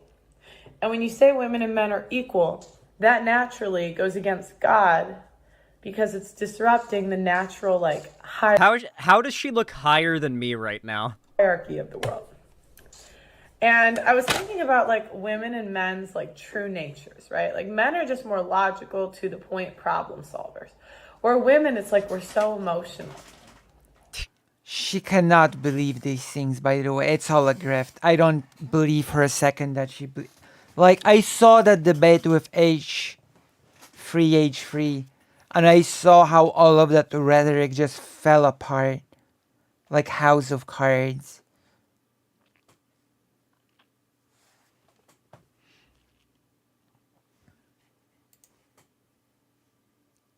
I saw it all fall apart in an actual conversation. Of a trillion cases where that has not been true.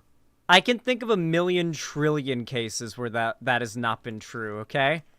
This is basically the type of content online that's very popular with low IQ young men. I'm mostly memeing about the low IQ thing. I'm just... My point is, I don't think these young men are stupid. I genuinely don't. I think most of the young men that are falling into this stuff have this inherent belief that they are logical, reasonable people who insecure out good opinions from the data that they interpret around them. When in reality, this is actually just cognitive dissonance they've built up, reassuring them of their like reassuring and backing up their ignorance, right? I think a lot of these young men have not had a lot of worldly experience. And thus, most of their understanding of the world is filtered through stereotypes they've learned over the internet. Does that make sense? Have you seen people like this? A lot of young guys who clearly most of their understanding of people that and things they've never interacted with before are all stereotypes. I think that Just Pearly Things and content... I think this problem predates the internet, so I'm not sure if I entirely agree. Creators like this. You can even put in the effort, because the only context in which the term man is plural is when it used as a stand-in for the term humans, which would include man and woman. God, this is mind-numbing.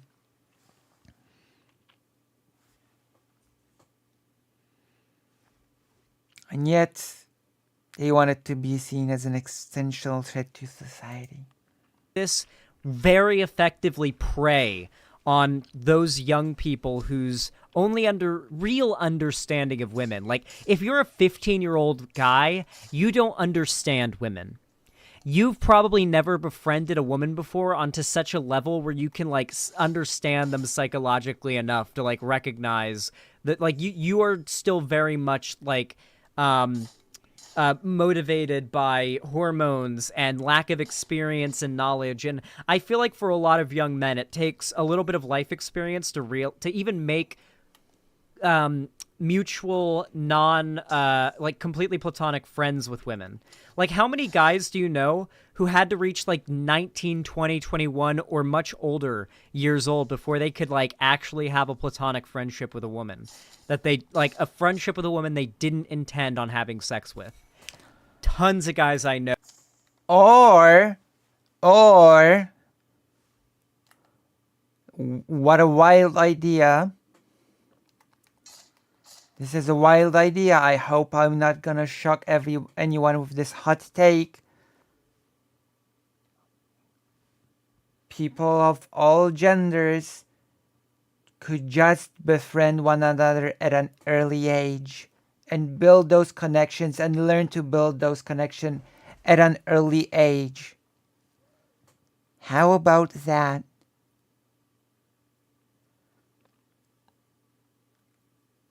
You know? That's a thing that could be done. Like, people really don't need to wait till they're 19 plus to form friendships with people that are not of their own gender. That's not really, you know? No, still haven't gotten to that point.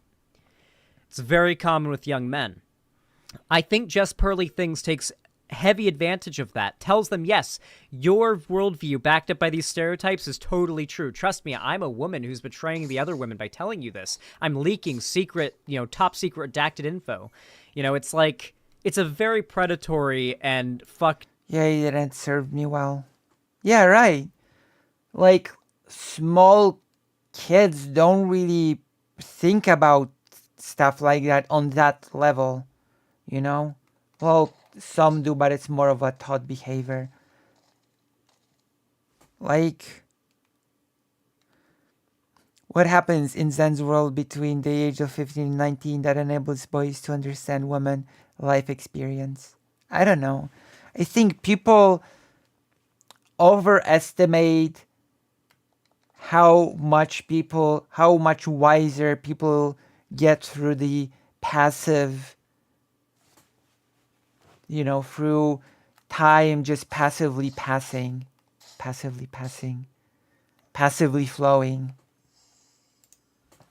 Up method, but it's very effective too, although her channel's kind of dying lately, so maybe it's not that effective. Uh-oh.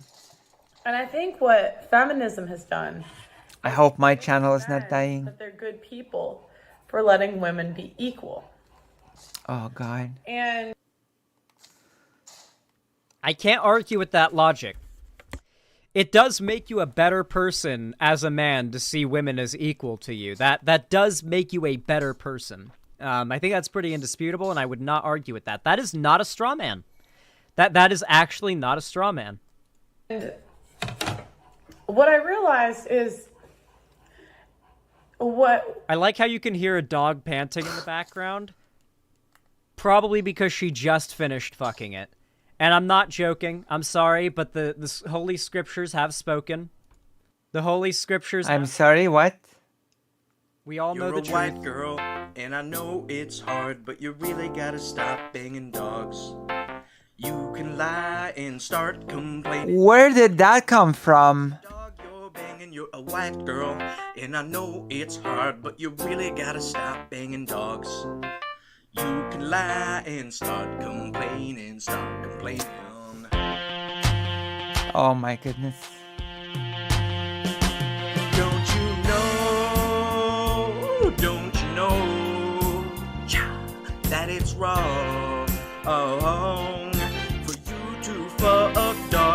so far gone. This meme is gross. I'm dipping out. I'm banning you from my community. I'm sorry. You're not a fit. I've enjoyed our season of friendship, but you're not going to be a fit here. I've set you to ignore, not ban. There you go. I guess I'm banned. Banned.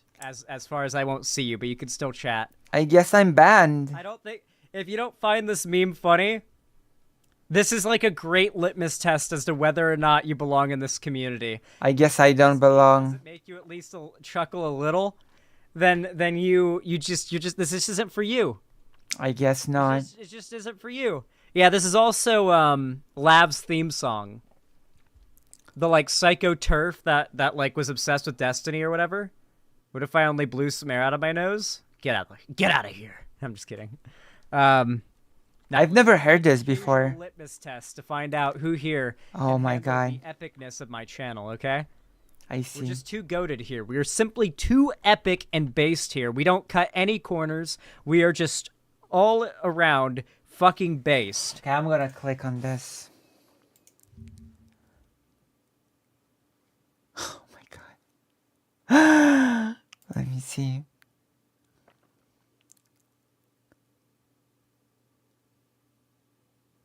The dog pill. Okay, that Vosh dog pill is more funny than the song. Nope, not welcome in Zan's community. My goodness. And we make no compromises. And if you can't handle that, then this stream just isn't for you. I see. We go balls to the wall in this stream, and some people just can't handle it, you know? I get it, but, you know, we're real here, okay? We get real. What that takes away from women is it takes away the one thing we need. And the one thing that we really crave, which is guidance. No. You're not speaking for all women by any means. I know many women who get extremely annoyed and upset and avoid any guy who tries to mansplain things to them or tries to, like, get them into things they're not into doing. Like, in regards to, like, I know many women. Xanderhal 2023. Should go bungee jumping. No, I'm not doing that. Like, stop. Like, stuff like that. Like, my goodness. She's basically just relying on nothing but, like, the laziest stereotypes imaginable and the gullibility and believability of those stereotypes by teenage boys. And I realized if we don't get guidance from our fathers, the men, the husbands. Oh, no. And we're here, like we go from here to here, and we do this stupid feminism Christian thing where, like, what? Submit to your husband when he follows God. That's what? Or submit to your husband basically when you feel like it, like, because then you're like, well, what determines who's following God? Okay, so we bring. Wait, so she's saying even if your husband isn't following God, you should follow him because he is your husband and above you, and he knows what God wants better than you do, you silly femoid. Bro, this content is like the most, like, sad shit to watch of all time. It is difficult. Stomach. The women here. Now that's evil because it disrupts, like, the natural order of things. Okay. And then the women have no. The women. And I realize that's, like, the most evil thing you can do to women. What? When we have no guidance, we go towards self-destruction. And the problem is we have a society where there are very few, like, masculine leaders. Even if they stay married. That is hilarious. All right, like, so we've literally gotten to the point where it's just, like, relying on the idea that a lot of teenage boys online have that all the CEOs are female now because all the corporations have gone True. You have to understand that, like, the demographic she's aiming for with this content are the Dragon of Chaos. We're literally talking about 14, 15, 13, maybe even 12-year-olds, okay? Like, literally just got into puberty and are mad they haven't lost their virginity yet. Jesus. That's a big thing in the West, isn't it? The whole... That men and women are equal. And you are supposed to be equal. So go work like a man. She's got a high sub count because she got astroturfed to shit. She even cons don't watch her shit. She's too dull for even them. She's massively botted her channel. Apparently there's like a massive botting problem as of late with channels like just inflating their sub counts well beyond what is reasonable for their view counts. And it's pretty fucking crazy. It's That was actually a good impression. It hurts them in the long run. Thank you. I'm not sure if to be happy or sad about it, actually. I mean, if you want to get like an extra few million subs now, not sure if I should feel happy or depressed. Help you in the long run because those aren't going to translate to viewers, right? True. I'd rather take my slow, steady growth that actually translates to proportional viewership over botting my channel to get the perception of success. Okay, listen. Don't even give me that slow and steady growth. My growth is slow and steady. Your growth is not slow and steady. Don't even give me that, okay? I'm shocked and appalled. I hope many people have subscribed. Let me check. Let me check, actually. My way to the top. Like what most conservative figures do, yeah. Abby Shapiro is also heavily... Ooh, thank you. Thank you for the subscriptions. Run ads for her videos on YouTube. You just couldn't escape them. You will just be like... right-wing benefactors with shit tons of money will just pay... I just died again. ...an online media career as a conservative. Like, it's just that easy. Like, you can just do that. I see. Thank you. So, should visit the stream more often. Get involved in men's things. And they basically just put this programming in churches, schools. Oh, okay. The media. She's JQing again. And I don't really know what their agenda is. And I don't, I make jokes, but I don't really know who they are. But... That's what Nick Fuentes does. That's like exactly like a Nick Fuentes quote. Oh, we just make jokes here, by the way, guys. Like, I don't really know who they are. He's a little more mask off. He's a lot more mask off now, but Nick Fuentes would do like weird dog whistles. Like, who remembers the cookie analogy? I think, oh my God. For those that don't know, Jess Purley Things and Nick Fuentes are good friends, so, this is fairly relevant to the discussion because Nick Fuentes has managed to make... Can you donate? Yes. You can donate if you join this page, actually. Because I cannot receive donations on YouTube. But if you join the page... Oh, Moose Watcher 123. Yeah, great. Agreed. Your content is great. Also, I need to check in more often. Thank you, gigglers. But yes, if you join the page, the White Forest page, then you can subscribe for an amount of money, or you can donate. And the best part about that process is unlike on Twitch or YouTube, if you do it through the page, I get 100% of it. No company, no middle body gets any of it. I get 100% of your donation. So if you decide to donate me through the page, you are not supporting Amazon or Google, basically. But don't forget to like the stream before I go. Thank you. Thank you so much for the $20. Says Cheese Wizard, who is Jason from the YouTube chat. Thank you. Thank you so much for the $20. Thank you. My goodness. Thank you so much. And yes, you can stay on the page, of course, and chat on the page. Since the page has its... Okay, I'm a bit distracted. The page has its own chat. A surprising amount of relevance and persistence online despite his open Nazism Thank for a long you. time. A lot of the drama community, like the Bo Blacks, Augie, Turkey Tom, like that sphere, I wouldn't say necessarily embraces Nick Fuentes.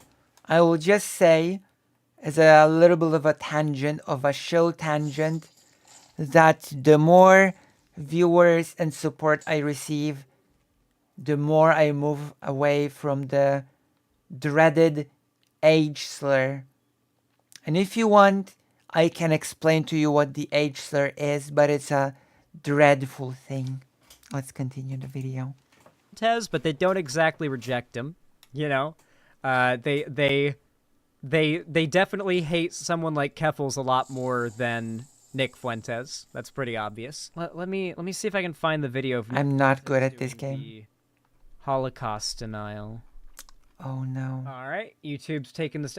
Funny how every time I look for dirt on a conservative YouTuber that was uploaded by a channel exposing them, it's always gone. Lucy's not an age slur, thank you. Like Reddit or something. Interesting. Thank you for believing in me. Oh, here's a clip from BitChute. Yeah, here we go. Matt says if I take 1 hour to cook a batch of cookies and Cookie Monster has 15 ovens, working 24 hours a day, every day for 5 years, how long does it take Cookie Monster to make 6 million batches of cookies? I don't know. That's a good question. Certainly, oh, no. It doesn't really... So this was back when Nick Fuentes was, like, a lot more mask on, and so he had to sort of do this, like, DreamWorks face smile while JQing and pretending like he's totally not a Nazi. But everybody there's in the chat is spamming the N-word and the K-slur and other Nazi shit, and, like, you're just not allowed to say that. True, Zoomy dear. So yes, for context, in Poland before 1939, there were approximately 3.5 million Jewish people living in Poland. It was a huge community, a thriving community, and I believe from all Jewish people living in Poland, from 3.5 million people, give or take, about 300,000 people survived.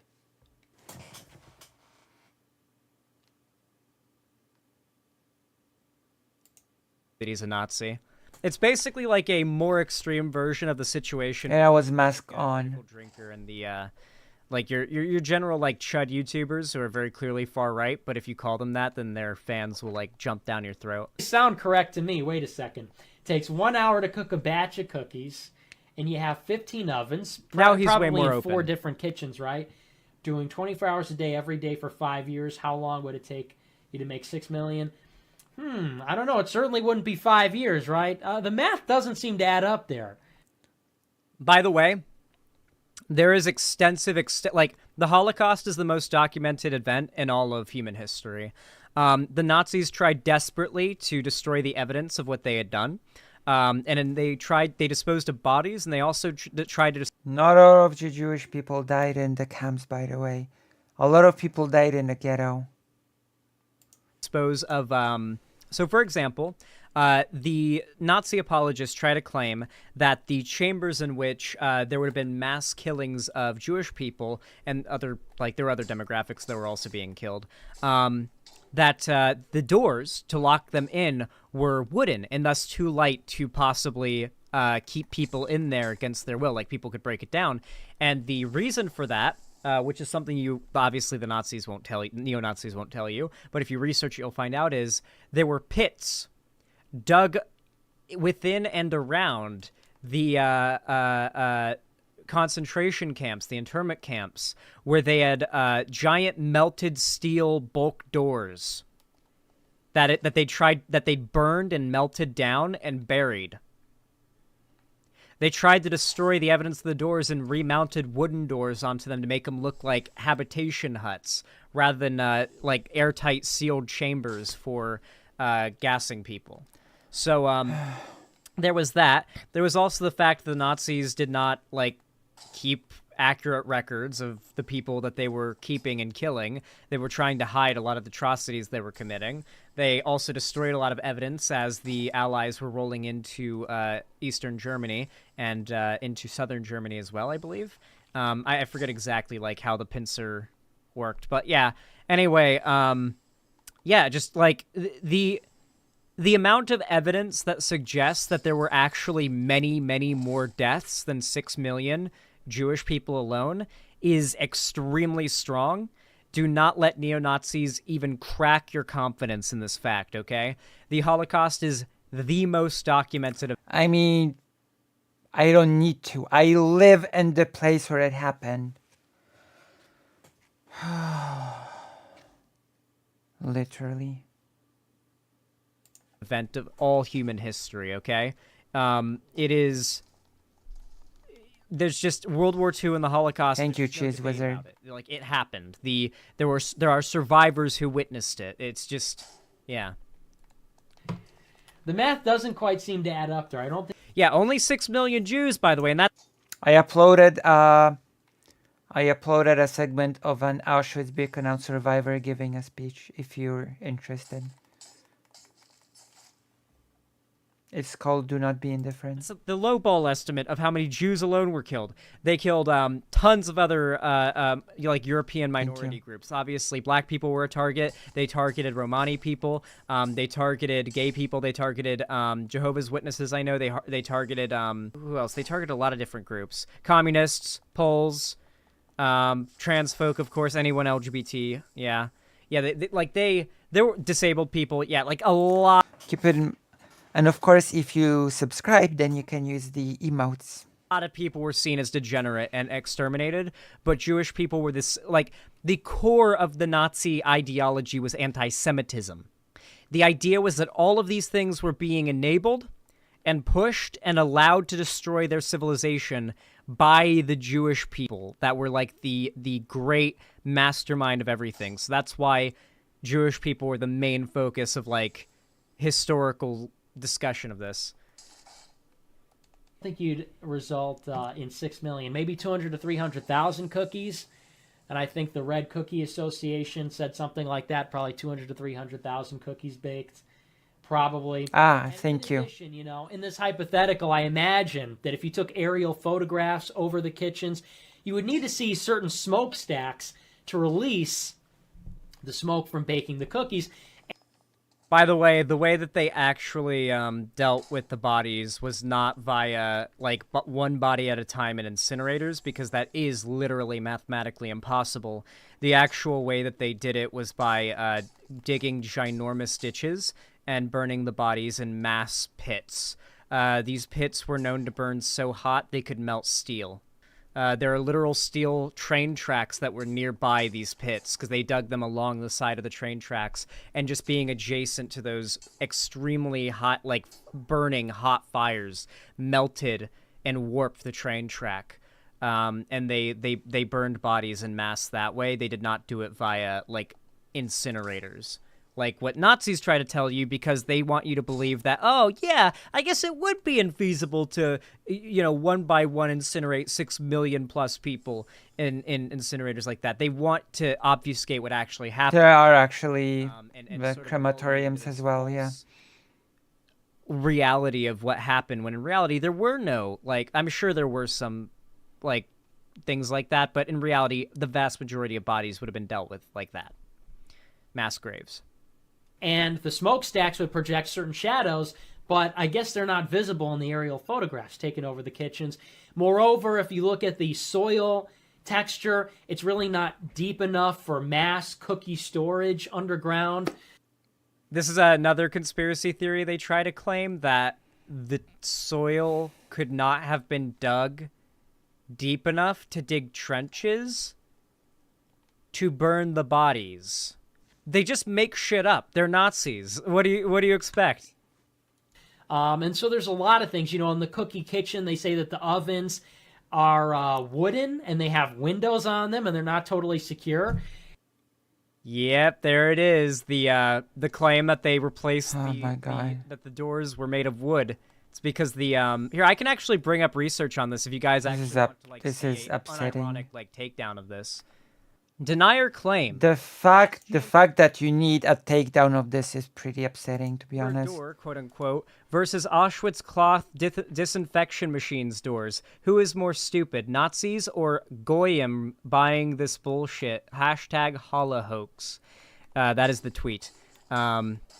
and then it's like the image of like the like of like a giant German gun, and then this supposed, what they say is a supposed gas chamber door, and they say German ingenuity. Are you still buying it? Like, oh yes, the Germans are just so amazing that if they made gas chambers, they wouldn't be like, it's such a bizarre. Yeah, I've been to Auschwitz-Birkenau. So I basically know what was. Fence, but whatever. Short debunking is, it was not a gas chamber door, so all the arguments comparing it to the real gas chamber doors are irrelevant. Some quick historical context. This small gas chamber was adapted from a morgue in the crematorium, first floor of the main camp in late 1941. The gassings were rare and occasional. It's unlikely that more than 10,000 people were gassed in this chamber in total. The main killings took place in Birkenau since early 1942. As already explained above, Crematorium 1, I think is what it's called, was converted into an air raid shelter by the Nazis in late 1944. To repeat, the killings at that time took place in Birkenau in late 1944 were coming to an end anyway. The main modifications were documented by the Nazis themselves, so we know that the morgue/gas chambers were divided into 4 smaller rooms. So it was once a gas chamber converted into a bomb like shelter room that they put wooden doors on because they Auschwitz-Birkenau put doors between those rooms, and the Nazis take that photo and try to claim that is the gas chamber door. So yeah, there's also another story of where there were like it is like buildings. Yes, it is actually unreal. It is actually very surreal to witness Holocaust denial.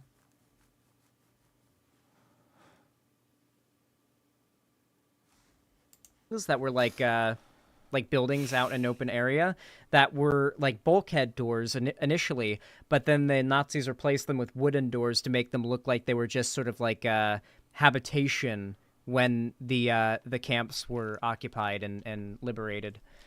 So yeah, just you really gotta know. You really gotta know. These Nazis will lie about everything. You don't have to be like a historical expert on the Holocaust to know that Nazis are liars and evil, and they will try their best to confuse you about this to make you amenable to Holocaust denial and anti-Semitism. That's their end goal at the end of the day, is to enforce death, misery, and suffering. That's all they care for. They are the epitome of evil. There's a reason why Nazis are like the most classic villain in all of media. Like, oh, what's a better villain than Nazi zombies? Honestly, I think we should up it, though. We should do Nazi zombie pedophiles now. That should be like the go-to super evil villain, you know? That's basically taking your average Twitter lolicon and then just turning them into a zombie, and you just done it. Yeah, just make Nick Fuentes. Yeah, I really don't want that depicted in media. Like, I know your heart's in the right place, but I really don't want that depicted in media.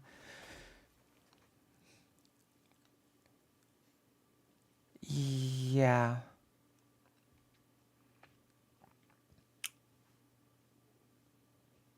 Well,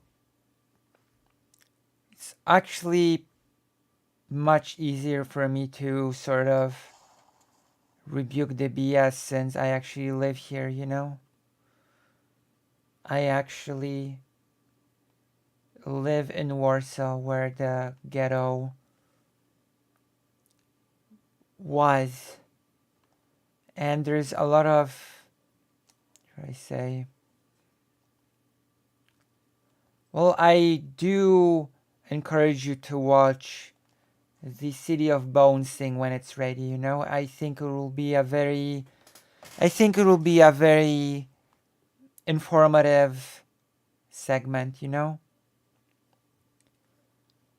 We do quite a few interesting things on that segment, I believe. You know? So I highly recommend. I actually ended up expanding on the things a lot more than I thought I would. And we did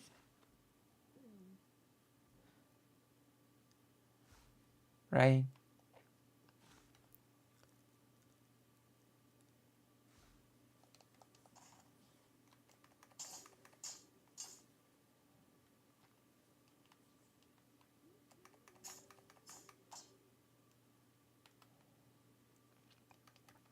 And keep in mind, many people were just executed by shooting. Many people died from starvation in the ghetto.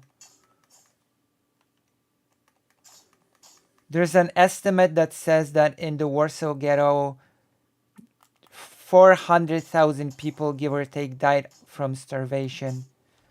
Just keep that in mind.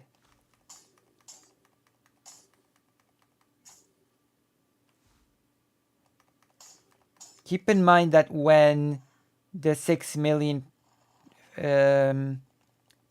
number is given, it's not victims of just the camps. It's also the victims of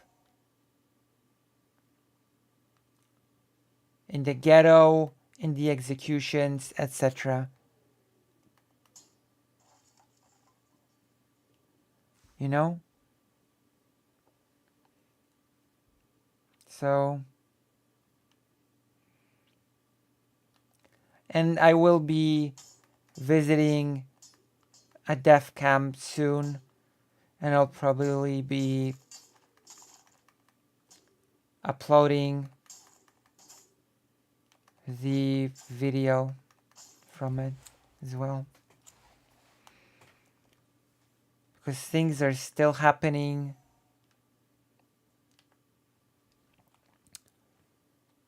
And I'll be here to document it, if that makes sense. Does that make sense? I sure hope it does. So we've been streaming for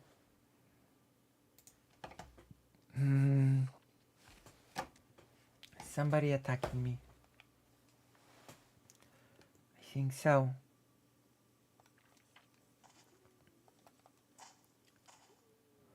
So we'll move out of danger. One moment, gigglers. Be moving out of danger.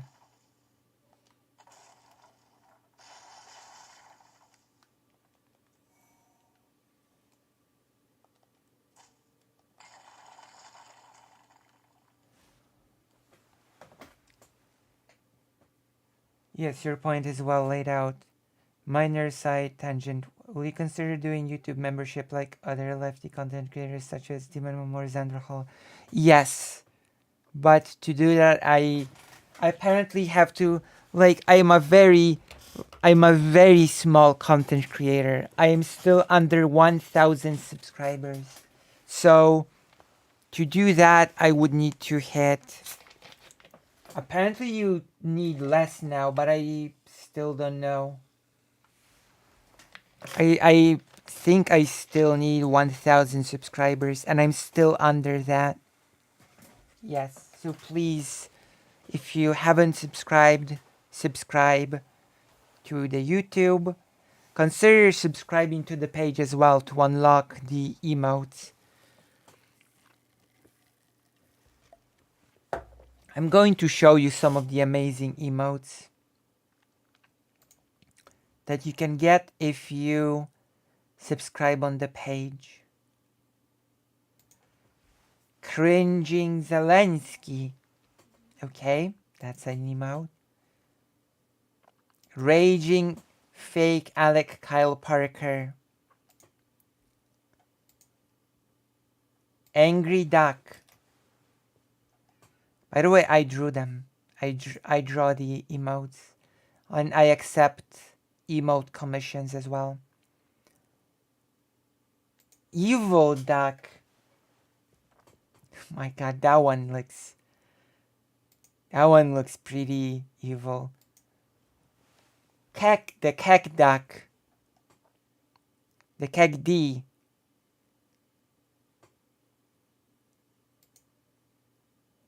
And you should subscribe on the page. The Broad Duck. The Broad Duck. There's quite a lot.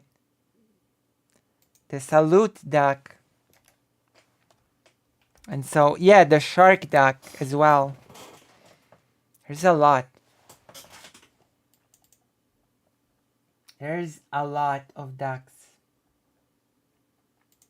Alright. Oh god. Chod logic. Let me see.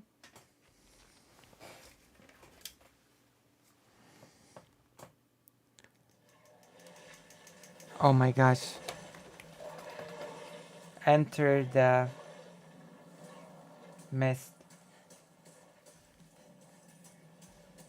Yes, there are many duck emotes. I now will keep adding more as everything continues.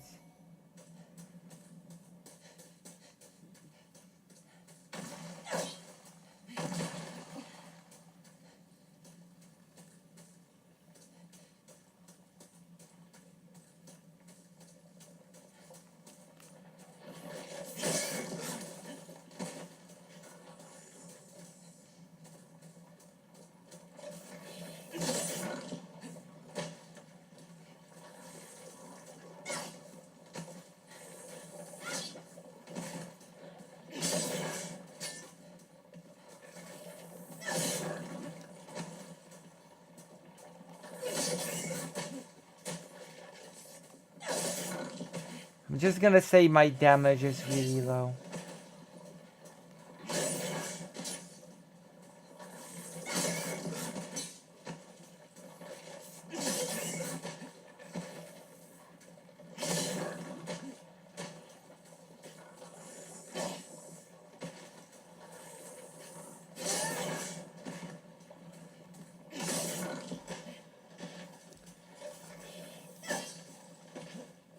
Shut exclusion zone, true.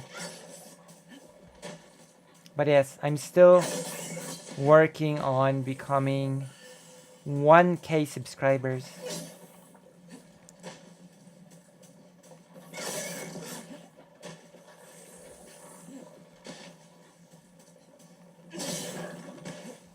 True. So right. You should recommend this thrilling content to your friends, family, parents, to your children, to your siblings, to your pets. It's true.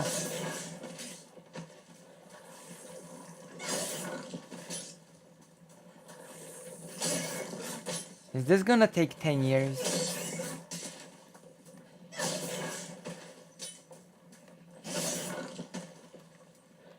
Is this gonna make my attacks stronger or weaker? Okay, it did make them stronger.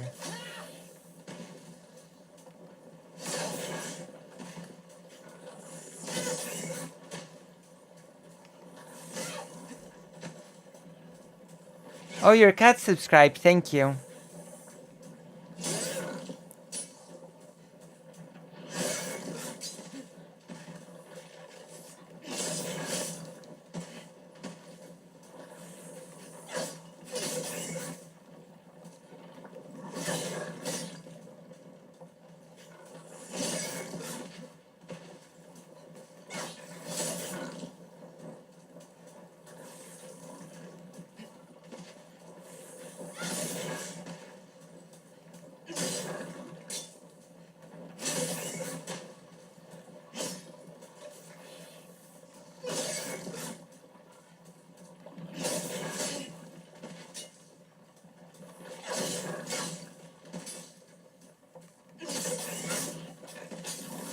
Oh my god.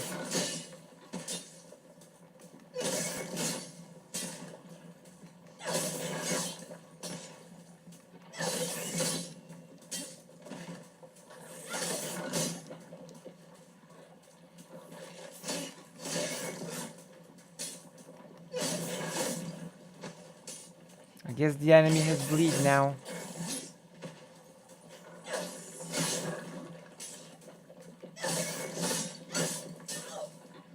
Oh god. I pressed it once too many.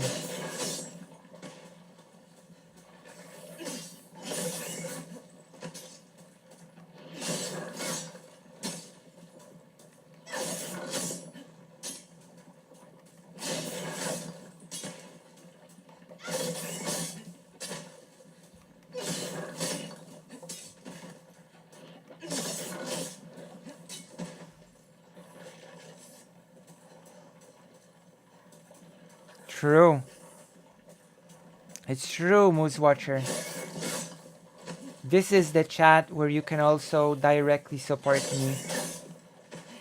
You know? In here you can support me even though I'm under 1k subs. You can subscribe. Or you can donate.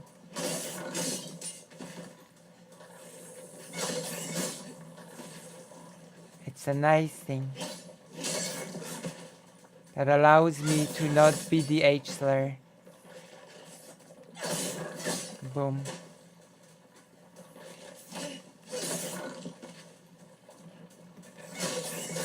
Oh gosh.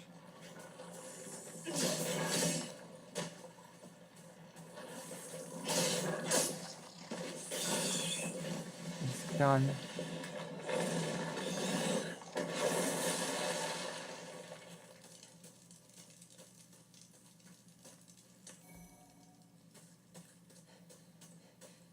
Got him. Or got them. Got them. As what the... Is this for real? Is this real? Oh my god. That can be real.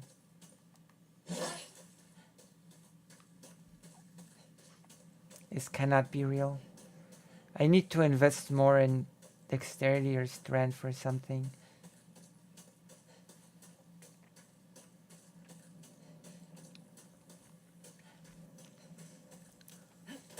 I just cannot believe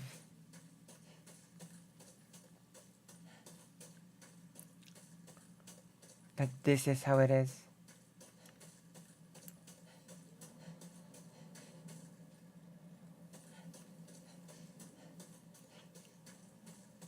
Same enemy. Oh wait, maybe not.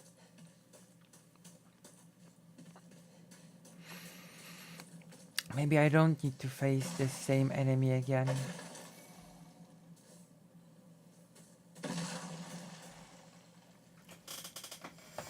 Have you upgraded your weapon a bit? Yeah, actually.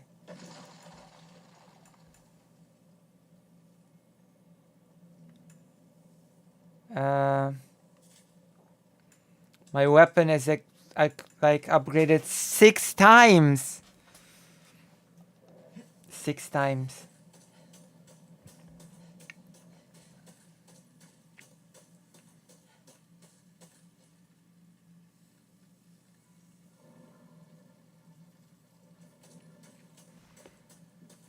I sort of remember this place from the original.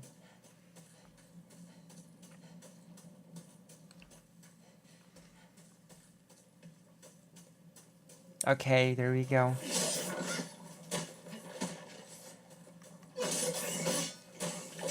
Wow, I'm really finishing the stream on a high note, aren't I?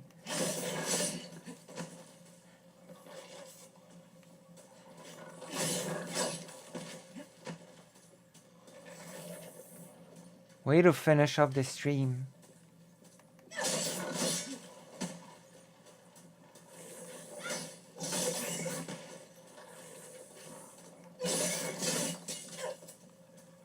It got me.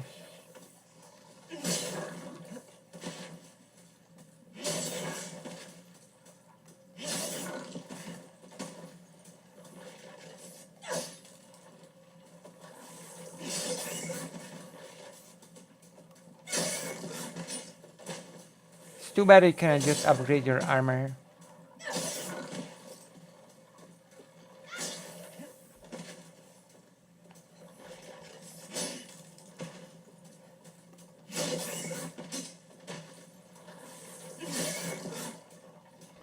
Okay, I feel like after this enemy, I might have to go to sleep. Great victory through many pokes, that's true.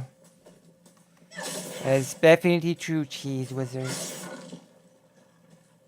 You could say that I'm winning through cheese in a way. I am living up to the cheese.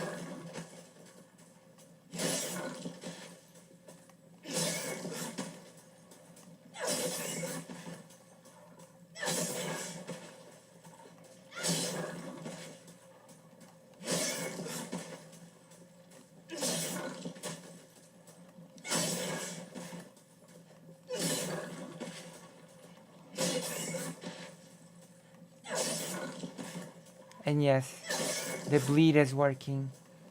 Clearly.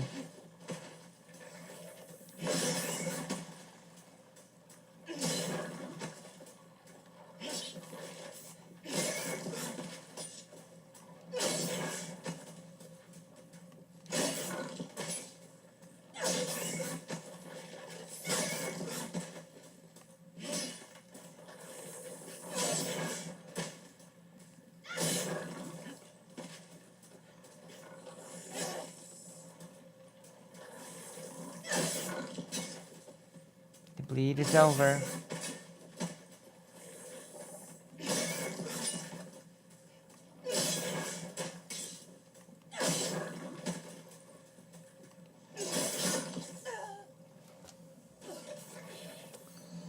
Why? Oh my god. Well, you know what? This is where we're gonna finish for today. And it was an amazing stream, an amazing birthday stream. Thank you, President Sunday, for raving love and solidarity as always. I hope a lot more of you will visit the streams more often.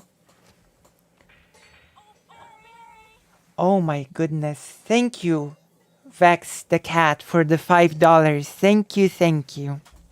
I hope to see you all on the next streams, which will be a bit more, because today was just like a nice birthday gaming stream. There was no planning, and the next ones will be far more planned, so please look forward to that. I'm gonna write, as always, love and solidarity in the chat. Thank you for the tier 1 subscription, Vex the cat. Thank you so much. Thank you. Love and solidarity. Love and solidarity. And also, I hope you like the O'Berry subscription thing, because it's like a, it's a staple of the Lucy Has experience, the O'Berry. Alright, I'm gonna press end stream. Thank you very much. And I'll see you on the next one.